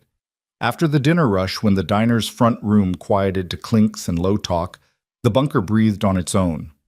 2 men came in separately, sat in chairs on opposite sides of the room, stared at the same middle distance for 10 minutes, and then began somehow to talk. Not about war at first. About carburetors. About a high school gym that used to leak in the southwest corner whenever it rained. About a dog named Tiger who'd been a coward except when it counted. Words built like scaffolding around a subject neither man wanted to climb yet. Emma sat cross-legged on the floor near the bookcase, folding another crane, listening without seeming to a child in the presence of the kind of truth adults usually hide from them. She wrote on the wing, still fighting, still healing, still here. She held it up without ceremony. For the wall, she said. What wall? One of the men asked, smiling despite himself. The one we're going to build, she said as if it were already fact, with pictures and words and things people can touch. Sheriff Cole passed the doorway and heard the decree. Well, he said, I guess we're building a wall, Hall Mary corrected, pointing the label maker like a judge's gavel. Hall of Honor sounds less like prison. Hall of Honor? Emma repeated, testing the words as if they were bricks checking their weight. Okay. They found the space for it, an expanse of clean wall just beyond the doorway, where anyone entering had to pass slowly enough to see. Frank produced a box of thumbtacks. Tasha hammered 2 nails with the efficient thwack of a woman who had put up tents in windstorms. The quiet man with the cap took off the cap, revealed hair cut too recently to be fashion, and pinned up a Polaroid of himself holding a sign Mary had scrawled with a Sharpie, still fighting. He stared at the word a long time, then turned the sign over and wrote in smaller letters beneath it, Still here. Others followed. A boy home on leave with his jaw too tight for his age. An old man with hands swollen from arthritis and regret. A woman who didn't serve, but loved someone who had, and carried that service inside her bones like a second skeleton. Emma snapped their pictures on a cheap instant camera Ramona fetched from the back of her SUV, the kind of spontaneous purchase billionaires could make with one hand, and for once the exact right one. Ramona paid for nothing in this room with money. She paid with stillness. She stood next to the shelf and did something so radical for her that her bones ached with it. She didn't speak. She held a paper cup of coffee and watched the way Daniel moved without commanding, the way he deflected praise like it were a ball tossed too hard, the way he asked a man if he wanted the chair near the window because the door at his back might feel like a cliff, the way his hand, scarred steady, set a coin on the shelf without saying whose pocket it had warmed for years. He didn't identify trauma or offer advice. He adjusted a lamp so the corner wasn't dark. He asked someone if they wanted decaf. He nodded at stories without reaching to fix them. The room took its rhythm from that restraint. And Ramona, who had spent a life filling space so no one could crowd her out of it, felt the ground under her tilt, not in the dizzy way of power, but in the steady way of definition. This was the man who had carried her out of the ruins, not just because he had strength in his arms, but because he had a kind of humility that made other people brave. She stepped to the doorway and watched him from the hall unseen. His profile in the lamplight made a sculpture out of fatigue and usefulness. She pressed 2 fingers against the butterfly on her wrist. "You," she whispered, not for the first time. "It was always you." Later, when the last dish clinked and the last chair stretched its legs, Daniel turned out the front room lights and let the bunker glow by itself, one lamp soft and amber making islands of warmth. Emma yawned big enough to crack her face and leaned against him. He rested his hand on her hair. "Good work today," he said. "XO reporting mission success," she mumbled. "Tomorrow," he said, "we add shelves." "And cookies," Mary called from the doorway. "Healing requires carbohydrates." Tasha saluted again, a promise. The quiet man with the cap touched the brim like a thank you, then slipped out the back into a night that looked less like a wall and more like a road. Ramona lingered. "I don't know how to leave this room," she admitted to Daniel. "I want to take it with me." "You don't," he said. "You let it take you." She breathed out a small surrender. "Then I'll be back in the morning," he nodded. "The door will be open." When she finally stepped into the parking lot, the stars had muscled through what was left of the twilight. The diner's sign hummed its pink hymn. Ramona swung her leg over the bike and didn't start it. She sat with the helmet in her lap, feeling the desert press softly against her, and understood with the kind of certainty that doesn't ask permission she hadn't come here to fix a place. She'd come to be remade by it. Inside, Daniel locked up and stood for a moment in the doorway to the bunker. 5 cranes had become 12. On the shelf next to Hatchet and a book with a helicopter on the cover, Emma's newest bird rested, its wing inscription catching the lamplight. Still fighting, still healing, still here. He touched the paper just enough to steady it, then turned out the lamp. Darkness didn't crowd the room. It simply tucked it in. The next morning carried the smell of rain that had failed to fall, a scent of dust that wanted to be mud, but never got the chance. Daniel walked up Main Street with Emma skipping ahead, her backpack bouncing like she was heading to school instead of a construction site made of secondhand furniture and faith. The sun was low, warm enough to make the diner's windows glow, but not yet hot enough to make the air feel like punishment. When he unlocked the back door, the bunker greeted them with the faint sweetness of lemon oil and the hush of potential. The paper crane sat quietly on the shelf, a dozen folded witnesses waiting for more company. Emma saluted them as she passed. "Morning, squad," she whispered. XO Daniel called softly. "Inspection." She marched in, broom tucked under her arm like a rifle. She stopped at the bookcase at the wall where the Polaroids had started to gather at the folding chairs lined neatly, like soldiers who'd decided to sit this one out. She nodded once. Secure, but needs expansion. Mary arrived not long after carrying a box labeled in Sharpie, coffee, and courage. "Donations," she said, setting it on the table with a grunt. "Some from me, some from the church. There's a crock pot too, thought we could keep soup warm in here. People open up better when their stomachs aren't gnawing on them." Emma clapped her hands. "Cookies yesterday, soup today. We're going to win the war." Daniel caught her eye and winked. "We always do." By mid-morning, the room was busier than the diner's front. Sheriff Cole leaned in the doorway, nursing a mug, watching as a lanky man in his 40s paced the length of the floor. His name was Rick, though he hadn't offered it until Emma asked directly. He'd served 2 tours in Iraq and hadn't figured out how to stop walking since. He wore a jacket despite the heat hands shoved deep in the pockets, eyes flicking toward the door every few seconds like it might vanish. "Door stays open," Daniel told him quietly. "No one's gonna shut it on you." Rick nodded, but didn't sit. He circled again, wearing a track into the freshly swept floor, muttering under his breath. Emma followed once like a shadow, then broke off to fold another crane. She scribbled, "Rest easy when you're ready," on its wing, and left it where Rick would have to pass it. He stopped once, glanced at the bird, frowned, then moved on. But his steps slowed.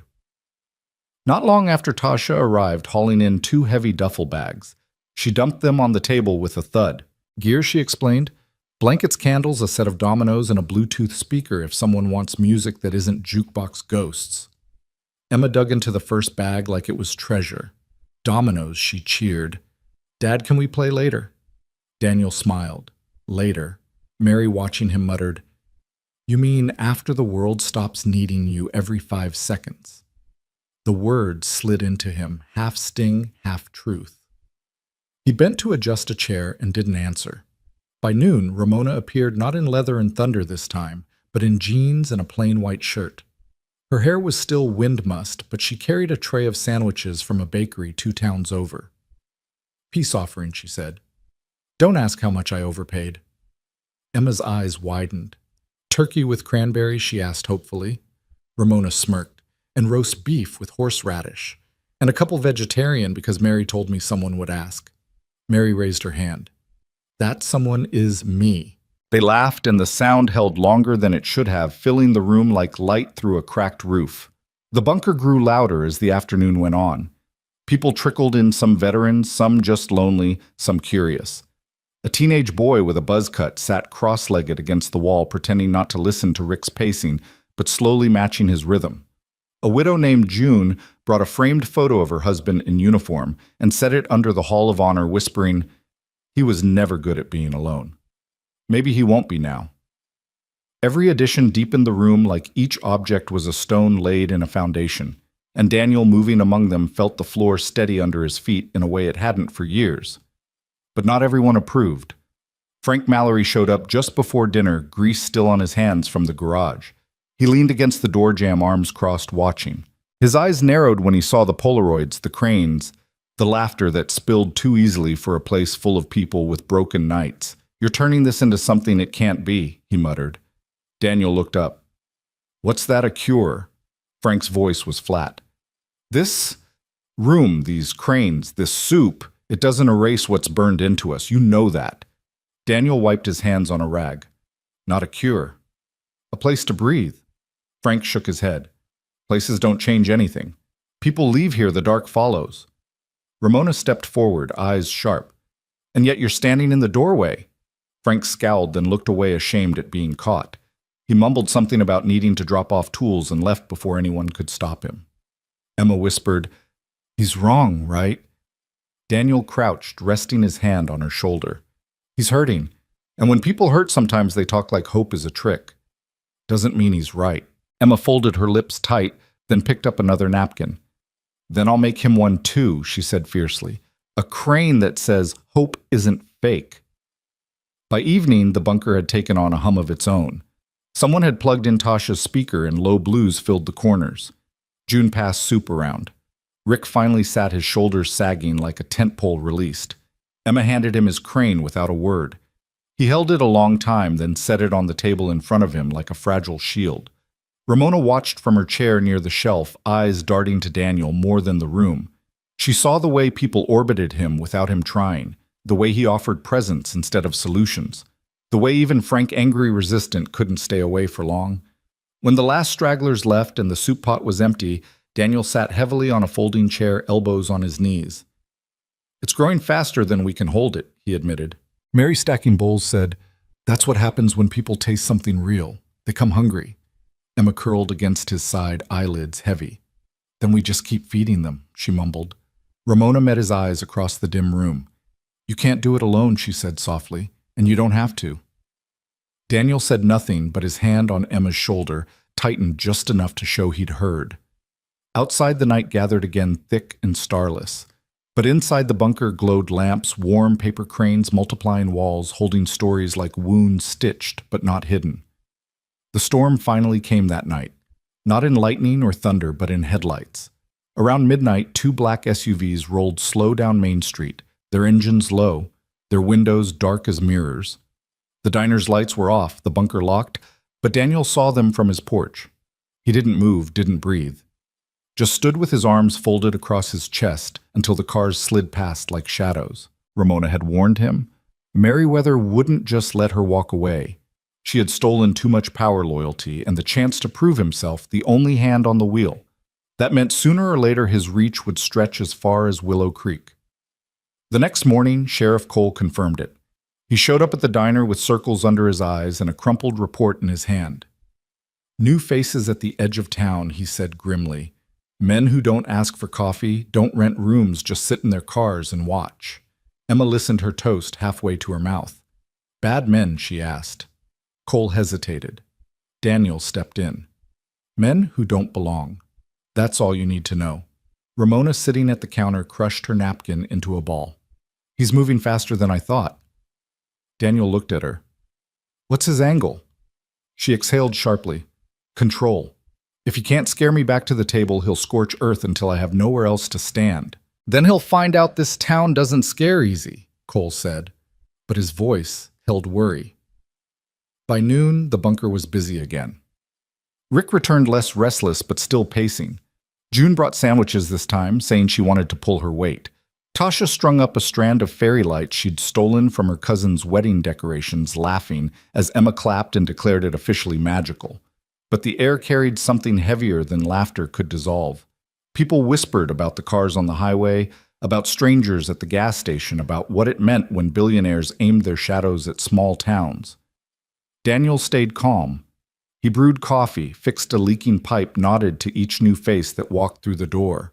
But when Ramona caught him alone in the back, she saw his jaw clenched so tight it could have cracked stone. You're holding it together for them, she said softly. Someone has to. Her eyes searched his. And who holds it for you? He didn't answer. He just adjusted the wrench and walked past her.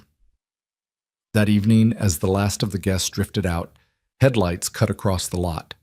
Two men stepped out, suited clean, but with the kind of stillness that made Daniel's skin crawl. They walked inside without knocking eyes, sweeping the room like auditors counting ghosts. Mr. Hayes, one of them said smoothly, fixing his gaze on Daniel. And Ms. Vega. We've been asked to deliver a message. Ramona's hand curled around the back of a chair. Say it quick. The man smiled without warmth. Mr. Merriweather regrets your recent choices. He believes you may be confused. He offers you one more opportunity to reconsider, to return what belongs to him, to abandon this charade. His eyes flicked to the cranes, the photos, the soup pot, and to stop involving others in your rebellion. Daniel stepped forward, broad shoulders filling the space between Ramona and the strangers. This isn't a charade, it's a community. The man's smile faltered. Communities burn. Don't make him prove it. Sheriff Cole emerged from the hallway, hand resting on his belt near his holster. You've delivered your message. Now deliver yourselves back out of my county. For a tense moment, no one moved. Then the man inclined his head slightly. We'll be in touch. They turned and left their SUV rolling away silent as smoke. Emma peeked out from behind the counter, eyes wide. Dad, are they gonna hurt us? Daniel crouched, pulling her close. Not while I'm breathing. Ramona's chest tightened at his words, at the weight of them, because she knew Merriweather well enough to understand he'd test that vow soon. Later, when the diner was locked and Emma finally asleep, Daniel and Ramona sat on the porch, silence heavy between them. The crickets hummed, but the night air felt brittle. You should have told me sooner, Daniel said at last. She flinched. About Merriweather. About how far he'd go. Her eyes glistened in the dark. I didn't want to drag you into it. He turned his head sharply, his voice low but fierce. You think you dragged me, Ramona? This isn't about choice anymore. You're here. Emma's here. That means I'm in it. She swallowed hard, staring at the ground. For the first time, the unshakable steel in her posture cracked. I don't know if I can protect anyone from him. Daniel leaned closer, his voice rough with old fire. Then it's a good thing I'm not anyone. He pulled the collar of his shirt down just far enough for the lamplight to catch the edge of his tattoo, the eagle, the anchor, the globe. The Corps trained me for men like him. Ramona's breath caught. She wanted to argue, to tell him this wasn't his war, but the conviction in his eyes was iron. And deep down she knew if Merriweather came for them, Daniel Hayes wouldn't just stand his ground. He'd make the ground itself rise to meet him. They'd called him Mr. Hayes the night before, wrong name, wrong man, on purpose, so that later in any sworn statement nothing would quite line up. But Daniel Harlow read the tactic for what it was, a veil thrown over a threat. And at 4:17 a.m., when the back door of Lena's joint creaked open and the chilly hour before dawn reached its hand inside the veil, tore. The first thing he saw was the neat stack of napkins Emma had left for morning, folded squares aligned like a formation, and her pink backpack still hanging from the peg by the coat rack. The second thing he saw was absence. The empty stool, the half-finished drawing on the counter, a cartoon sun wearing a smile that suddenly felt like a lie. His voice didn't carry panic. It carried inventory. He checked the bathroom, the kitchen, the unlocked broom closet she sometimes turned into a fortress with a book and a flashlight. He stepped outside into air that smelled of metal and mesquite and the faint stink of old gasoline. Gravel wore the fresh scars of spinning tires. Beyond the dumpster, a shoe print small, deep at the toe, like someone had been pulled rather than run. He crouched, eyes tracing the pattern. Not Emma's tread. Another kid's. He tracked it 2 spaces over where a second set of prints, men's, overran the small ones and then vanished where the lot met the road. Sheriff Cole answered on the first ring voice, sleep rough. Maddox. Emma's gone, Daniel said. Back door was jimmied, 2 sets of adult tracks, one smaller a kid. They left in a hurry. Cold slid into the sheriff's tone like a blade. I'm rolling. They used the wrong name yesterday, Daniel added. It was deliberate. They're staging confusion. Where? Cole asked. Daniel's eyes went out past town to where the old freight yard sat like a rusting memory against the pale line of dawn. He didn't say, I know. He said, I'll call you when I have eyes. Daniel. But the line clicked dead. The next call was to Ramona. She answered on the second buzz, breathless, though he could hear road quiet around her. Tell me it isn't. It is, he said. Stay at the diner. If those SUVs circle back, I want a witness with a camera and a spine. A beat of silence. I won't stay put. You will tonight, he said, not unkind. Please, long breath. Bring her home. He didn't hang up until he heard the words. In the tiny back hall, he set the key to the steel locker and turned it. Hinges complained softly. Inside hung the life he had taught himself to keep asleep. Olive drab shirt, pressed flat, tactical belt, with a trauma kit clipped where his hand would find it. In the dark, a headlamp, a field knife wrapped in oiled cloth, 2 coil zip ties, a folded map of the county with pencil notes around the freight yard. He shrugged into the shirt, laced his boots, strapped the belt, with the same efficient motion he'd used 1,000 times where bad nights demanded good hands. Last he touched the dog tags once, not wearing them, just letting the cool metal kiss his palm. Still here, he told the ghosts. Work to do. The town was black glass when he left the stars paling at their edges. He parked a 1/4 mile out from the yard and walked in along the ditched dry grass, whispering against his calves. The freight yard rose from the flat like a ribcage angles of corrugated siding, stacked shipping containers with graffiti faded to hieroglyphs, a single bulb over the main warehouse door coughing light into the dark. He stopped and let stillness map the scene. 2 men at the front entrance pretending not to shiver. One patrolling the north fence with the bored gait of a man who thought his job beneath him. Another shadow moving slow along the warehouse rafters, a cigarette coal flaring against the gloom every time he dragged.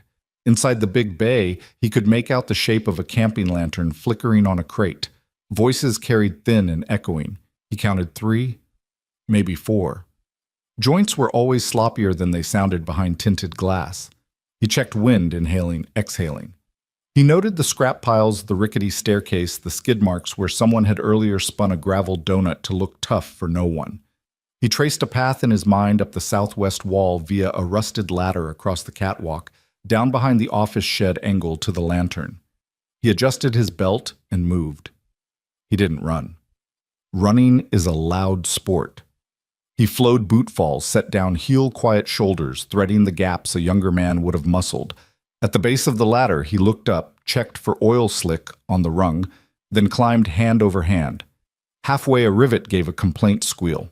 He paused, breath riding high in his chest. Waited for silence to knit itself back together. The cigarette coal in the rafters flared, then disappeared. He kept climbing. He slid under the lip of the roof, belly crawled a yard, and peered through a broken pane into the open floor below. Emma. She sat on a crate near the lantern's glow ankles, bound with silver duct tape, wrists tied in front rather than behind. Her chin was up in that mule-stubborn way he recognized from the time she'd declared she could carry the gallon of milk by herself, and then did. A boy sat beside her, maybe 8, his pant leg dark at the thigh with blood. Emma's hands worked a torn t-shirt into a bandage, fingers quick and small. "You're okay," she whispered. "Calm, present. It's just a graze. Bleeding stops with pressure. Stay with me. Breathe in slow." He couldn't hear the boy's reply. He didn't need to. He knew the cadence of fear the way a kid tries to swallow it and ends up choking on it anyway. He tracked the room a man named Riggs Boots too clean. Jaw doing that grind that means meth has rented a room upstairs, stalked in a circle, cracking his knuckles for an audience that wasn't impressed. Two flunkies against the far wall tried to look like they weren't scared of their boss.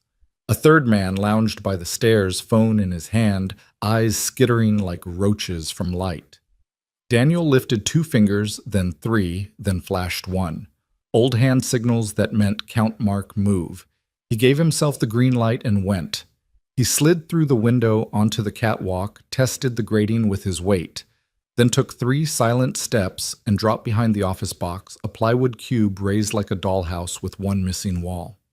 He eased to the corner. Below Riggs barked something about leverage, about men who didn't know their place. Emma didn't look at him. She looked at the boy, her small hands tightening the knot just enough, her father's mantra laid like a steadying palm over the moment. Stay calm. Stay smart. Stay kind. The first flunky peeled off to the far side to pee into a dark corner phone tucked between shoulder and ear. Daniel ghosted behind him, palm fitting into the notch under the jaw forearm. Closing, carotid, slow, like a dimmer switch, the man slumped unconscious but alive. He eased him down between crates and looped his wrists with a zip tie. Didn't gloat. Didn't linger. The work was motion, not theater. He stepped back into shadow as the rafters guard moved the cigarette ember, reappearing like a warning light. Daniel waded through 3 drags, mapped the man's rhythm, then timed his advance to the lull between inhalations. A hand a twist, a muffled grunt, and the guard lay stretched on the catwalk, a borrowed hoodie tugged over his eyes. Second zip tie. Second breath he let himself take deeper. On the floor, Riggs drew closer to Emma, crouching to her eye level. "Your old man coming yet, princess?" he sneered. "We're making a show tonight." Emma stared at his chin, not his eyes. "Doesn't feed a man like that." Her voice was steady. "He's already here." Riggs chuckled, looked around as if to receive the applause he thought the universe owed him. "Yeah. Where behind you?" she said, not even turning. Riggs spun reflexively, and that instinct, that cheap movie reflex, cost him. Daniel dropped from the catwalk like a shadow losing patience. He landed on bent knees, shock absorbed, and when Riggs lunged with a sloppy haymaker, Daniel slid inside the arc forearm, meeting bicep palm striking ribs. Breath left Riggs in a hot grunt. He swung again. Daniel stepped, turned the momentum, and laid him across a steel post with the kind of force that knocks courage clean out of men who only ever had borrowed courage in the first place. The 2 flunkies of the wall reacted like men who had never trained a reaction. The first charged with his chin out. Daniel pivoted one hand to the back of the head, one to the elbow, guiding him into the concrete with a thud and a soft curse. The second fumbled for the pistol, tucked too far back in his waistband. Daniel's boot kicked the gun away before fingers found a grip. He faced him flat-footed, a hand up. "Don't," he said, tone calm enough to sound like reason. The man hesitated a second too long. Daniel stepped in and ended the conversation with an elbow to the sternum. He kept it measured, just enough pain to end ideas. "Dad." Emma's voice burst as both relief and order. "He's bleeding." Daniel went to one knee at the boy's side. "Hey, champ." He checked the wound, a crease from a ricochet or shrapnel lateral across the thigh. Sloppy work by men who had meant to scare, not to make a tragedy they couldn't afford. He stripped a sterile pad from his kit, tucked it under Emma's already good pressure dressing, and nodded. "You did perfect," he said. "Not holds. Now we wrap and carry." Behind him, Riggs rolled onto an elbow, stupid, still reaching for anything with edges. Daniel turned his head just enough. "Don't," he repeated. This time the warning carried winter in it. Riggs froze. Footsteps scuffed at the far door. Daniel's gaze snapped to the shadow that filled the frame, and then stopped when the figure lifted both hands, empty. Ramona. She stood just inside the light helmet, dangling from 2 fingers' chest, rising like she'd run the last 100 yards because she had. Her eyes found Emma first and did the thing a mother's eyes do even when the mouth hasn't learned the label yet, counting fingers searching for blood that wasn't there, inventorying breath. Then her eyes found Daniel, and for a second the whole freight yard shrank to the space between the three of them. "I told you to stay put," Daniel said, not looking away from the room.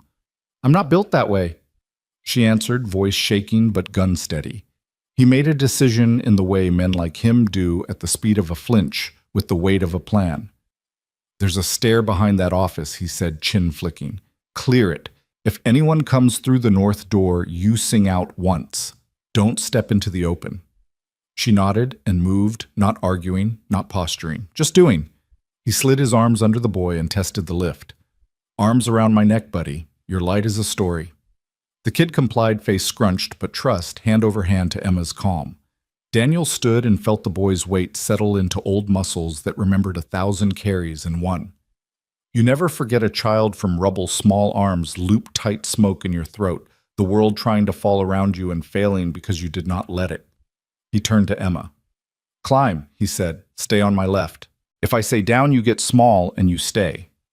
She nodded once, jaw set. They moved. The warehouse wasn't a maze, but it was the kind of place that had decided mazes were prettier and tried to copy one from television. Daniel took the aisle that gave him glimpses of 3 angles at once. He held corners wide, kept bodies behind him instead of ahead. At the stair, Ramona stood with one hand on the railing, eyes on the north door, breath hitching but mind clear. He didn't touch her. He touched the situation instead, adjusting the lantern with his foot to throw longer shadows where he needed them. At the landing, the rafters guard woke, groaned under his hoodie and rolled. Daniel paused, bent, and tugged the fabric free enough so the man could breathe proper. "Don't follow," he said softly. The man nodded, shame flushing his cheek. Down the last stretch, gravel bit under their boots. Dawn was painting the horizon with a thin brush, now line of pewter, brightening to tin. A siren far off started and stopped the sheriff closing distance without broadcasting it to anyone with ears. At the back gate, chain link rattled like pennies in a jar. The padlock had been cut once and fixed badly. He twisted it with his fingers and it gave like a confession. He eased Emma through, then the boy into Ramona's arms, and that image that practiced woman receiving a wounded child like she had all her life been waiting for the chance to do exactly that, blew a crater in her composure. Tears lifted and held but did not fall. "Not yet." 2 minutes, Daniel said. "North fence will have one more. He'll see our tracks and come curious." Ramona nodded. "You want loud from me?" "Not unless you mean it," he said, and it was almost a smile. They cut low across the gravel toward the wash where he'd parked. Behind them, the warehouse breathed old air and new fear. Ahead, mesquite made a scribble against brightening sky. Emma kept pace, breathing like he'd taught her 2 steps inhale, 2 steps exhale, counting, without counting. She reached up once without looking and found Ramona's free hand. Fingers threaded. Neither of them commented on it because there are things you don't name as they are happening. You let them become. At the ditch, Daniel slid down first, receiving the boy again, setting him gently in the shadow. He boosted Emma, then turned back to scan the ridge. A figure moved at the warehouse door, small in the distance, curious, not shooting. "Good." He cupped his hands around his mouth and sent a sound across the scrub that only a few men in the county would know, a short, sharp whistle with the sheriff's tag in it. 3 beats later, the echo returned from somewhere to the west. Cole was closer than the siren said. Of course he was. Almost home. Daniel told the kids, and Emma's mouth wobbled, but held the little boy clutching her sleeve like it was the rope that kept the world from slipping. Ramona crouched beside him. Her breath finally breaking into a sob she strangled to quiet. She pressed her lips to the boy's dusty hair, then to the back of Emma's hand, then to nothing, just air. Because there are prayers you can't make words for, when the person you love is inches from being lost, and then is not. The first squad car eased slow across the berm lights, off a shape more than a presence. Sheriff Cole slid out, hand-raised eyes, sweeping, assessing, landing, last on the child, and then on Emma, and then finally on Daniel. He nodded once. The corners of his mouth tugged into a grim smile that said, "You did it," without making me fill out the bad forms. Daniel let himself breathe for real. The night let go of his shoulders.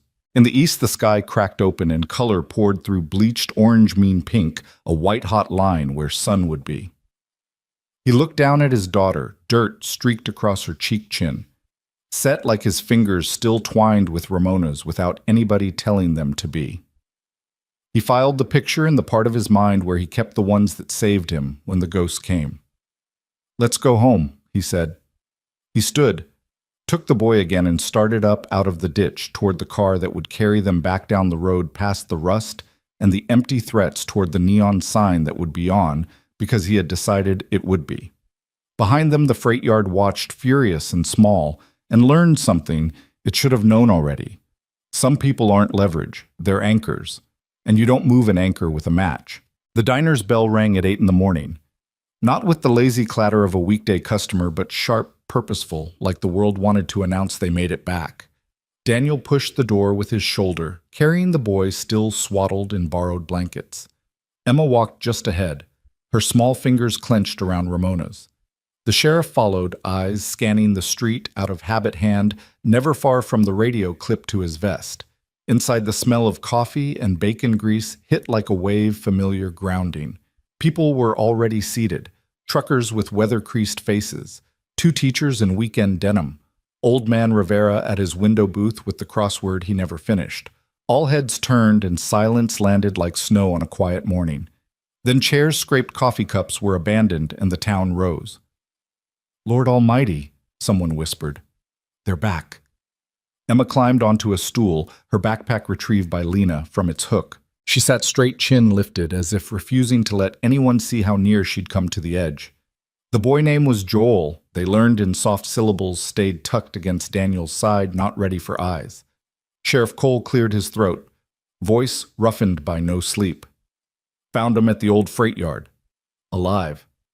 Which is more than those fools deserve to manage." His glance slid to Daniel, and the weight of respect was there, unsaid but solid. Questions came fast. Who were they? What did they want? How many? The sheriff raised a palm. "We'll sort the noise later. Right now the kids need quiet and gratitude. Let's start with that." Ramona eased onto the stool beside Emma, one hand never leaving the girls. The other wiped quick at the corner of her eye. She turned to Daniel, voice low so only he could hear. "You carried all of us out of there. Don't argue, you know you did." Daniel didn't answer. He busied himself with pouring water into a chipped glass, setting it in front of Emma, adjusting Joel's blanket. He knew words, but sometimes words only made the truth wobble. The town's pastor, Reverend Hanks, stepped forward, not in his pulpit suit, but in overalls, grease stains on the cuffs. He placed a hand on Daniel's shoulder. "The good book says there's no greater love than laying down one's life. You didn't just lay it down, you walked into the fire to drag 2 children out." Daniel shook his head. "I did what a father does.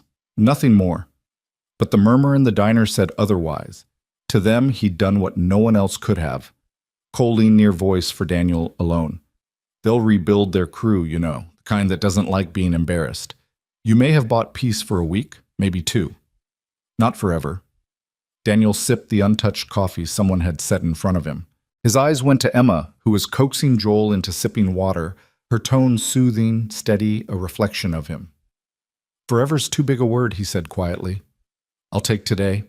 Ramona's hand covered his wrist. "You don't have to take it alone." That night, after the sheriff had posted deputies at the freight yard and the town had emptied the diner of rumor and worry, Daniel and Emma sat outside under the weak neon light. The air smelled of rain that wasn't yet falling. Emma leaned against him, her cheek pressing the seam of his shirt. "You knew where I was," she said. Not a question, an anchor of fact. "I did." How Daniel looked out at the dark street, the way it swallowed sound. "Because you're my girl, I'll always know." Emma thought on that, then whispered, "I told him you were behind him. He believed me." That made Daniel smile small and sharp. "Good. Fear listens to truth when it comes from the steady ones." Her hand found his. She held my hand the whole way back.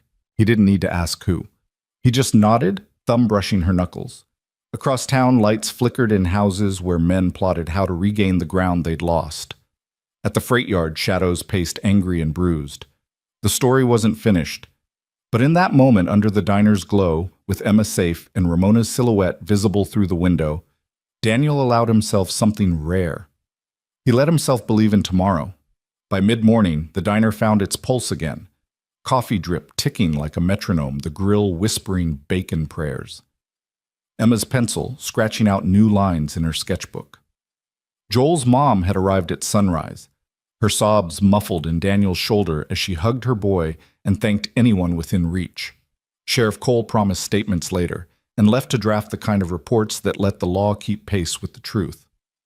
For a moment, thin as a paper napkin, but real Willow Creek exhaled. Daniel kept his body moving so his mind wouldn't circle the what-ifs. He cracked eggs 2 at a time, flipped pancakes at the first hiss curl of steam, and refilled mugs before hands even lifted to ask. Mary drifted like a ship under a practiced captain scolding the men at the counter for trying to pay twice. "You don't get to be heroes and tippers, Frank," she told Mallory, dropping his change into a jar labeled coffee and courage. Ramona stood back near the Hall of Honor, sleeves rolled, hair pulled into a quiet knot. She watched without interfering, an art she was just learning, and when she did move, it was for small things: a wiped ring of coffee under a mug, a chair straightened so its back didn't face the door, a hand on Emma's shoulder when a memory made the girl blink slow fast and steady herself. The scorch mark at the corner of the window had been cleaned and framed in clear oil. In the right light, it glowed like a bruise that refused to hide. A kid pointed at it as he left with his dad. "Battle scar," he announced. The dad didn't correct him. By noon, the rush thinned. Sun hammered the asphalt outside, heat shimmering above the road like a mirage that wouldn't commit. Daniel stepped out front with a rag to wipe the chalkboard sign P.I.E. "So good you'll forgive your ex." He hesitated, then added in block lettering beneath it, "Still standing." That's when the bikes came. Not a roaring pack this time, 3 machines and a clean Arrow, their chrome tidy, their engines tuned to purr rather than threaten. The lead rider swung off with an ease that screamed money and a gym membership. He wore a tailored vest under his leather, not a patch among them, and his boots had 0 dust. Sunglasses mirrored the sign back at itself. Inside, Mary felt the change and moved toward Emma without looking her body a ripple of protection.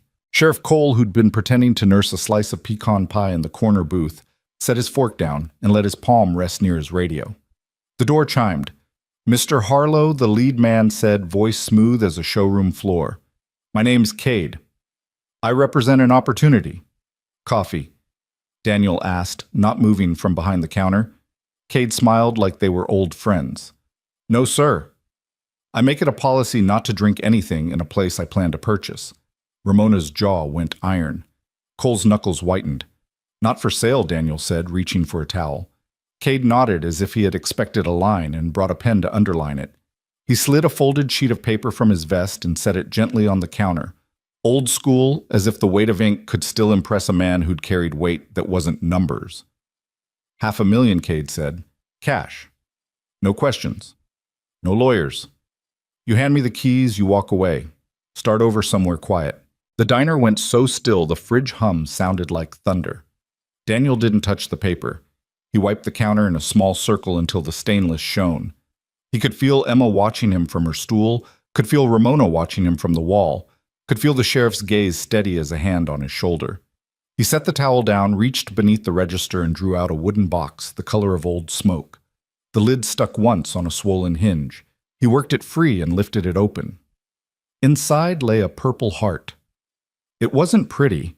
The ribbon was frayed at the edges, the purple dulled to the color of old grapes, the metal dented so faintly you had to know where to look. Daniel didn't hold it up. He didn't speechify. He set the box on the counter between himself and Cade with the care men reserve for the sacred. "This," Daniel said, voice quiet, as snowfall was handed to me in a tent hospital outside Mosul. A piece of shrapnel missed my heart by half an inch. Took 2 of my men instead. I don't wear it. I don't display it. It lives here, so I don't forget what it costs to keep breathing." Cade was not the sort of man who blushed, but something drained from his face, a varnish of invincibility thinning. "I didn't get this because I fought." Daniel continued, "I got it because I survived what others didn't. And when I left the Corps, I brought one thing with me. This place. He tapped the counter, not the box, not the offer. The old wood whose grain he'd learned with his palms. "This isn't a building," he said, eyes lifting to meet Cade's mirrored lenses. In the reflection, Daniel saw himself small and Ramona smaller behind him. Emma, smaller still, a hall of souls in miniature. "It's the ground where a man put his ghost down and told them, 'You can live here if you stop trying to drive.' You can't buy that with zeros. You can't buy the room in the back where men sit in plastic chairs and tell the truth. You can't buy a 9-year-old's paper birds." A smile tugged at the corner of Mary's mouth. Emma's hand found the crane in her pocket and pinched its wing like a charm. Cade tried for humor and came up empty. His fingers touched the edge of the folded paper as if even he knew it looked foolish there between coffee rings and a metal that had ridden out a war. "No offer." Daniel said gently, "Can buy the ground where a man reclaims his soul." Silence. Even the cicadas outside seemed to pause, seeding the floor. Cade took off his sunglasses. He had the kind of eyes that had only ever seen risk as a number. For a heartbeat, they looked human, bewildered maybe by a currency that wouldn't print. He nodded once, almost a bow, and slid the paper back into his vest. "Understood," he said. And this time there was no varnish. He turned to the riders behind him. "Let's go." They left as soft as they'd come. The bell chimed, the door eased shut, and the diner exhaled in a single ragged rush. "Did you?" Emma began. "I did," Daniel said, closing the box. He set it not back under the register, but on a small shelf near the Hall of Honor beside the cranes and the Polaroids. He didn't hang it, didn't spotlight it. He let it sit where people could see it if they needed to, and miss it if they didn't. Sheriff Cole stood and cracked his neck. "I'll be damned," he said, not with blasphemy, but with awe. "You ended a standoff without anyone bleeding." "Not every battle ends with bullets," Daniel replied. Ramona stepped closer, eyes bright in a way she didn't often allow. "You didn't shout," she said. "You didn't threaten. You just showed him what mattered." Daniel shrugged, but the shrug couldn't hide the heat in his throat. Sometimes silence does the heavy lifting. Word about the offer ran down Maine like a rumor with good legs. Instead of thinning the crowd, it swelled. Veterans trickled in without making a fuss, each with something in their hands, tokens that don't sound like much until they sit beside each other and become a language. A Vietnam vet named Ernie brought a shadow box, 3 dog tags, a tarnished Purple Heart, and an unopened pack of Marlboros. "For the boys," he said, sliding it gently onto the shelf. "The ones who didn't come home to cuss me out for saving these." A Navy cook set down a grease-stained recipe card for SOS, tiny notes in the margins too salty for kids have for Sunday. "Add pepper when the world tastes gray." A young woman with a high and tight and the word "corpseman" on an old patch tucked a stethoscope into the corner of the shelf. "I don't use that one anymore," she said. "But it hears ghosts just fine." Frank Mallory arrived, last grease still in the creases of his fingers. He didn't speak. He stepped out front and looked long at the framed scorch mark under the oil. Then he hauled out a stepladder from his truck, a tray of paint, and a roll of chalkline. He tapped Daniel on the shoulder. "You mind it's your wall as much as mine," Daniel said. Frank snapped the chalkline, measured by eye, and started to paint. Others drifted out, drawn by the color taking shape. Kids fidgeted and whispered, shushed by women who didn't really want them quiet. In 40 minutes, the mark that had tried to be a scar grew wings. An eagle, broad-shouldered mid-flight, spread itself across the board above the door, its eye fierce but not cruel. Beneath it, in letters that looked hand-cut from resolve, still standing. Mary wiped her cheek with the heel of her hand, that she declared is what a welcome sign looks like when it gets tired of being polite. Ramona stood beneath the eagle and felt the strangest certainty she had spent a life erecting logos, plating them, and steel throwing light at them until they blinded. This simple paint on old wood hit harder than any neon she'd ever bought. It wasn't selling anything. It was telling the truth. After closing, the town stayed. No one wanted to be the first to leave the warmth around that sign. Someone produced a guitar with 5 strings and enough tune to hold a song together. Sheriff Cole poured 2 fingers of year-old whiskey into paper cups and passed them to Daniel and Ramona. "To fires that don't take," he said. "To scars that tell," Daniel answered, and they clinked paper to paper. Emma tugged Ramona's sleeve. "I want to paint something," she said, suddenly shy. on a real canvas. What do you see? Ramona asked, kneeling so their eyes met. Emma looked at the hall, at the cranes, at her father's hands, at the Purple Heart, not elevated but present. A butterfly, she said, sitting on the eagle's wing, like their friends, not enemies. Ramona's throat tightened. She swallowed and nodded. Then that's what you'll paint. They set her up at a corner table with a canvas Mary had kept from a church fundraiser.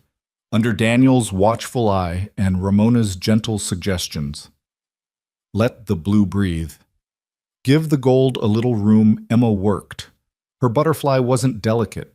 It was sturdy blue, and gold ink made flesh the kind that could survive heat and still find a place to land. When she was done, the room didn't clap. It just leaned closer. Reverend Hanks murmured a quiet amen. Frank turned away and pretended to check the ladder for drips. Daniel looked at the canvas and then at his daughter, and then he did a thing he rarely allowed himself. He closed his eyes and let gratitude hit him full in the chest. Night crept up the windows. The neon hummed.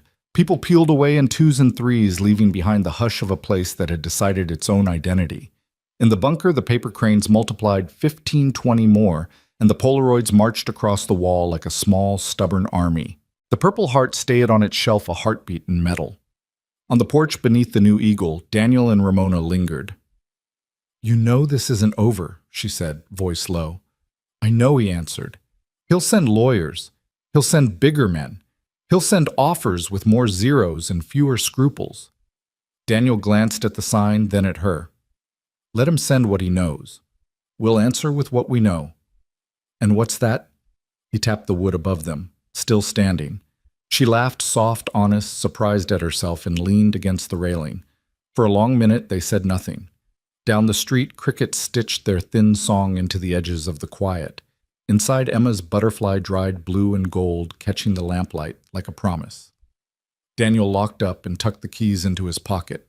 He looked at Ramona, and for once there was no storm in his face, only weathered light. Breakfast at 6, he said. I'll be here, she answered. He nodded. Good. They stepped off the porch together and let the night take them not as a threat but as a road.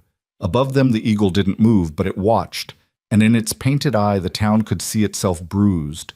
Yes, threatened, yes, but anchored by a man who wouldn't sell a girl, who folded birds, a woman learning to be still, and a wall that told the truth to anyone bold enough to look up.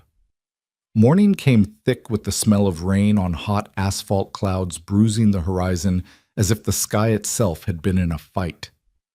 Daniel was already at the diner before dawn, hands moving in the rhythm that kept him sane, flour into a bowl dough, pushed against wood, the hiss of bacon finding its pan.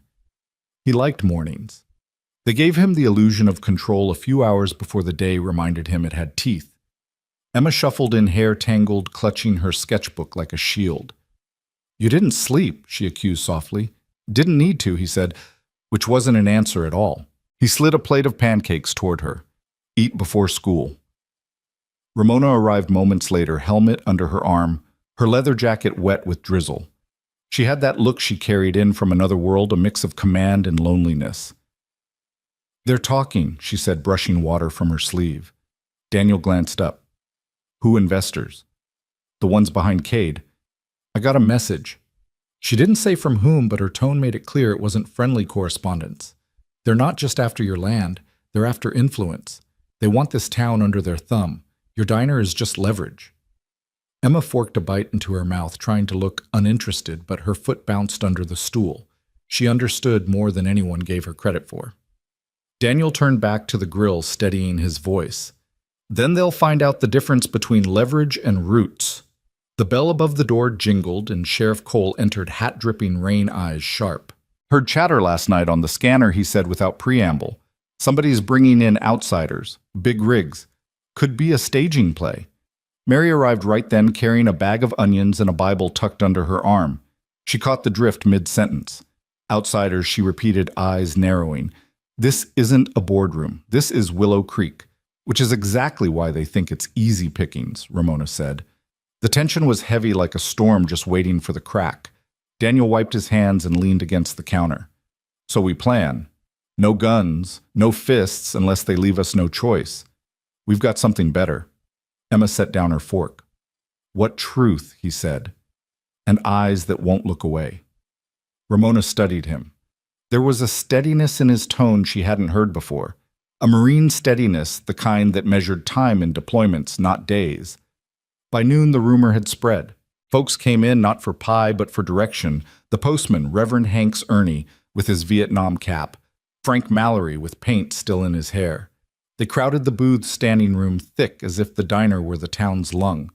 Each brought a scrap of memory or a tool or just their presence. They didn't ask Daniel for orders, they offered what they had. "What do we do?" Mary asked, finally her voice carrying. Daniel looked at Emma, then at Ramona, then at the Hall of Honor. He thought of Cade's paper offer of the Purple Heart that sat quietly on the shelf of Emma's butterfly drying in the corner. His voice, when it came, was steady. "We make it clear, this place isn't for sale, not in ink, not in blood." The room hushed, but it wasn't silence. It was resolve knitting itself. That evening, the rigs came. Not a convoy of machines like bikers, but trucks matte black SUVs that looked too clean for dirt roads. They rolled slow down main engines, growling windows tinted. The town noticed. Blinds tilted, kids pulled inside, but no one scattered. They stood. The vehicles parked across from the diner. Men stepped out, suits under raincoats, shoes, polished even in mud. They didn't look like gang muscle. They looked worse corporate soldiers, the kind who wield pens and contracts sharper than blades. One of them carried a briefcase. Another held an umbrella he never opened. And in the center, under a wide-brimmed hat, walked a man whose presence chilled the air, tall silver hair combed back, posture military, but eyes colder than coin. He didn't need to introduce himself. Everyone recognized power when it came dressed so neatly. Daniel stepped onto the porch. Rain tapped the brim of his cap, ran down the back of his neck, but he didn't move. Ramona flanked him. Leather jacket zipped Emma just inside with Mary's protective hand on her shoulder. Sheriff Cole leaned against his cruiser, thumb near his radio, but not yet pressing. "Mr. Harlow," the man said, voice deep and polished.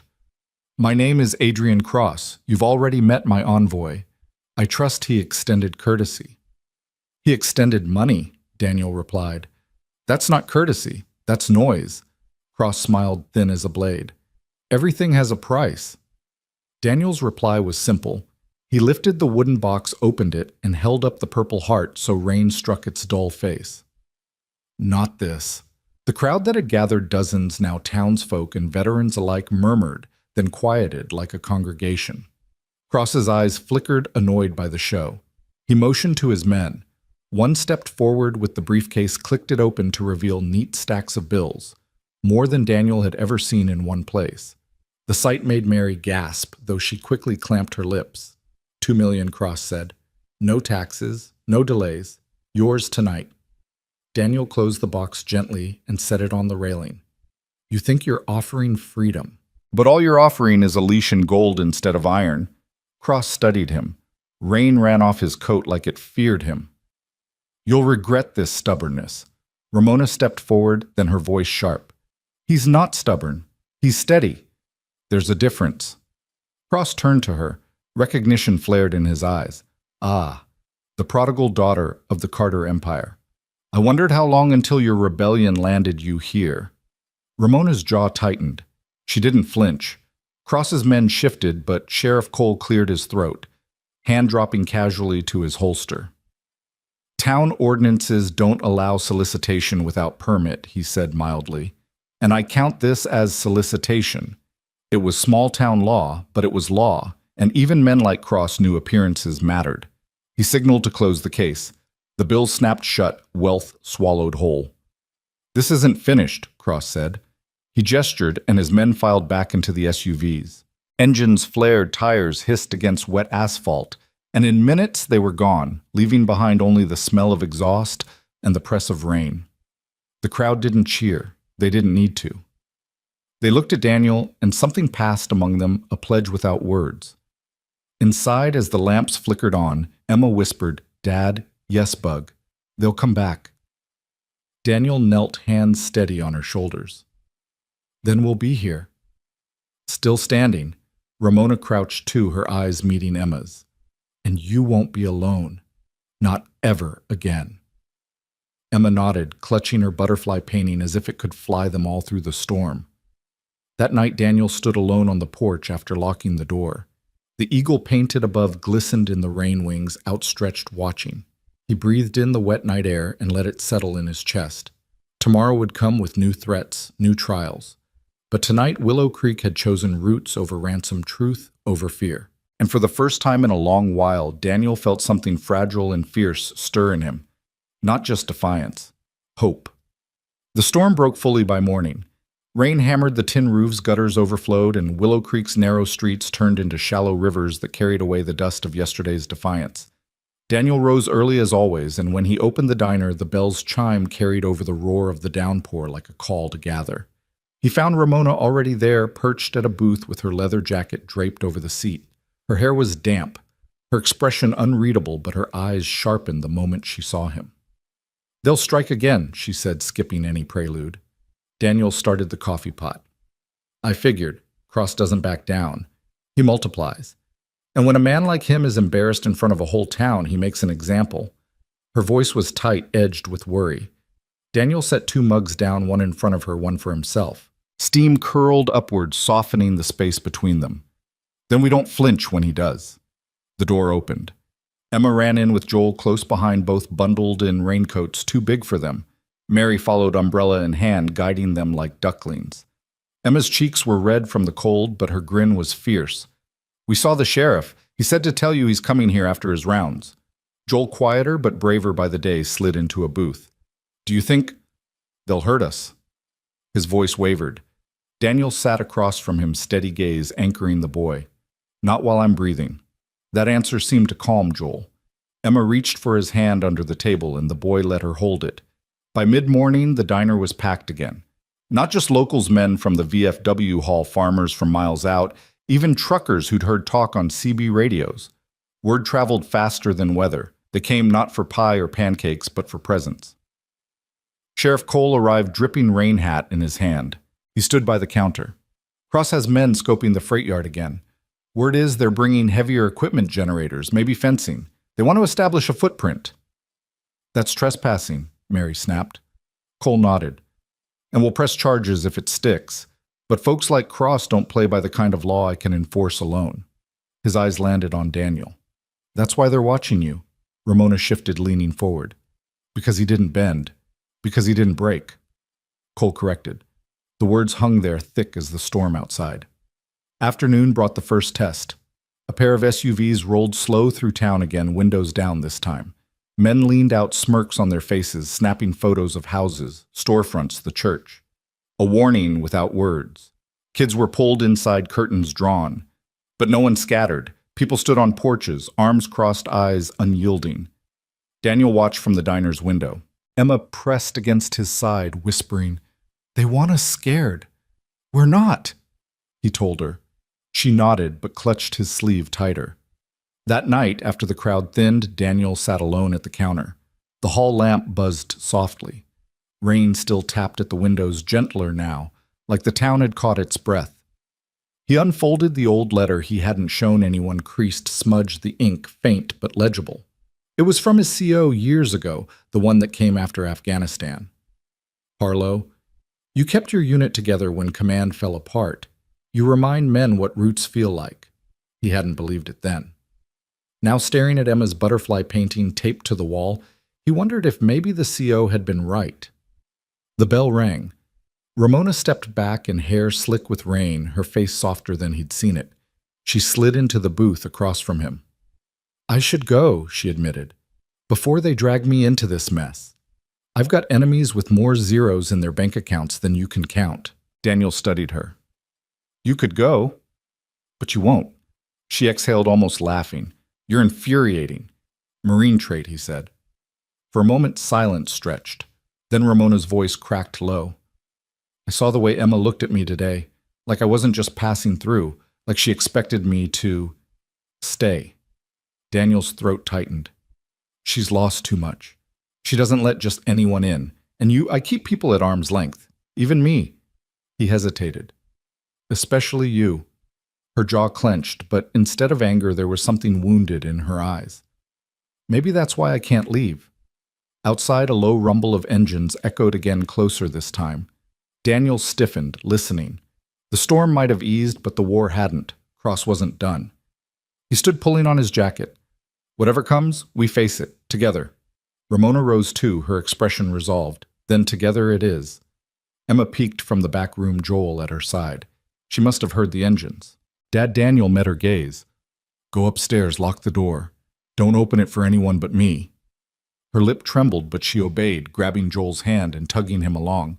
The engines grew louder, headlights cutting against the rain-slick street. Shadows stretched across the diner's floor. Ramona stood beside Daniel, shoulders squared. Sheriff Cole's cruiser pulled up, two red and blue lights flashing a warning. The confrontation everyone had dreaded was no longer if. It was here. The street outside the diner glowed with harsh beams of headlights slicing through the lingering rain like blades. Engines rumbled low, steady, predatory. 4 SUVs this time lined up across Main like a blockade. Their doors opened in perfect sequence, men stepping out with precision.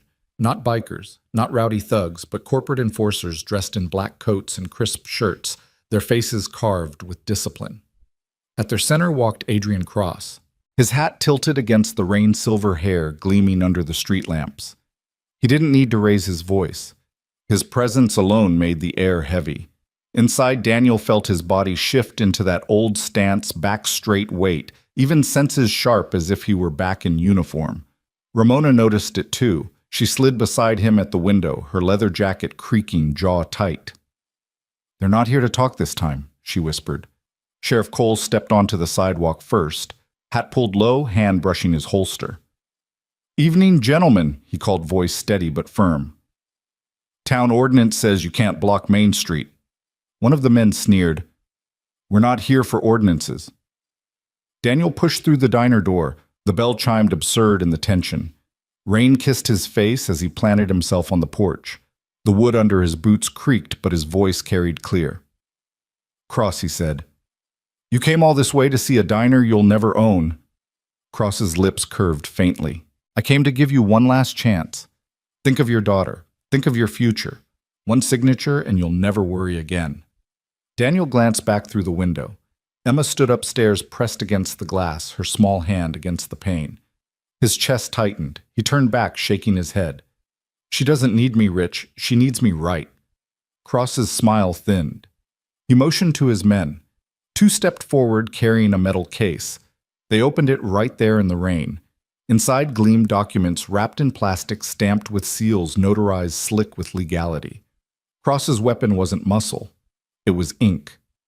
This is your last offer, Cross said, voice low. If you don't accept, I'll bury you in courts until you have nothing left. Men like you don't survive paperwork. Daniel's answer came without pause. He reached up and gripped the collar of his flannel. With one motion, he tore it open, buttons snapping into the night. Gasps echoed from the crowd that had gathered in doorways and under umbrellas. Across his chest and shoulder, ink dark against pale scars stretched the globe and anchor of the Marine Corps. The tattoo glistened in the rain. I've already survived worse than paperwork, Daniel said, his voice steady booming. I survived war. I survived losing everything but that little girl upstairs. You think I'll surrender a diner? This diner. You don't know me! The crowd erupted. Old veterans saluted without being asked. Farmers and townsfolk stepped forward, filling the street behind Daniel, behind Ramona, behind Sheriff Cole. No weapons, no fists, just presence unshaken. Cross's men froze. For the first time, calculation faltered in their eyes. This wasn't one man against a corporation. It was a town against invasion. Ramona stepped forward, rain dripping off her leather sleeves. She stood shoulder to shoulder with Daniel, her voice slicing through the storm. You're not welcome here. Not in this town. Not in this life. Leave. Cross's jaw flexed, his composure cracking. He scanned the faces, young, old, scarred, stubborn, all of them united. His men shifted uneasily. He knew the optics. He knew the cameras on phones. He knew the power of a community refusing him. Slowly, with venom in his glare, Cross turned. This isn't over, he hissed. He gestured sharply, and his men retreated. Doors slammed, engines roared, the SUVs pulled away taillights, bleeding into the rain until they disappeared down the highway. Silence fell, broken only by the storm easing at last. Daniel stood there, shirt-torn, chest-heaving, tattoo bared. He hadn't realized he was trembling until Ramona laid a hand on his arm. "You didn't just save the diner," she murmured. "You reminded them who they are." Emma burst through the upstairs door, racing down, barefoot, tears on her cheeks. She threw herself into her father's arms, hugging him so hard he staggered. "I thought they'd take you," she sobbed. "Never," Daniel whispered into her hair. "Not while I'm standing." The crowd began to cheer, then low at first, then swelling into something fierce and alive. Laughter, clapping, even song from Reverend Hanks, who started a hymn right there in the rain. It wasn't about victory, it was about survival, roots, family. Mary pressed her Bible to her chest, tears in her eyes. Sheriff Cole adjusted his hat, muttering, "Well, I'll be damned. Haven't seen a stand like that since I left the army." Ramona looked at Daniel. Really looked at him.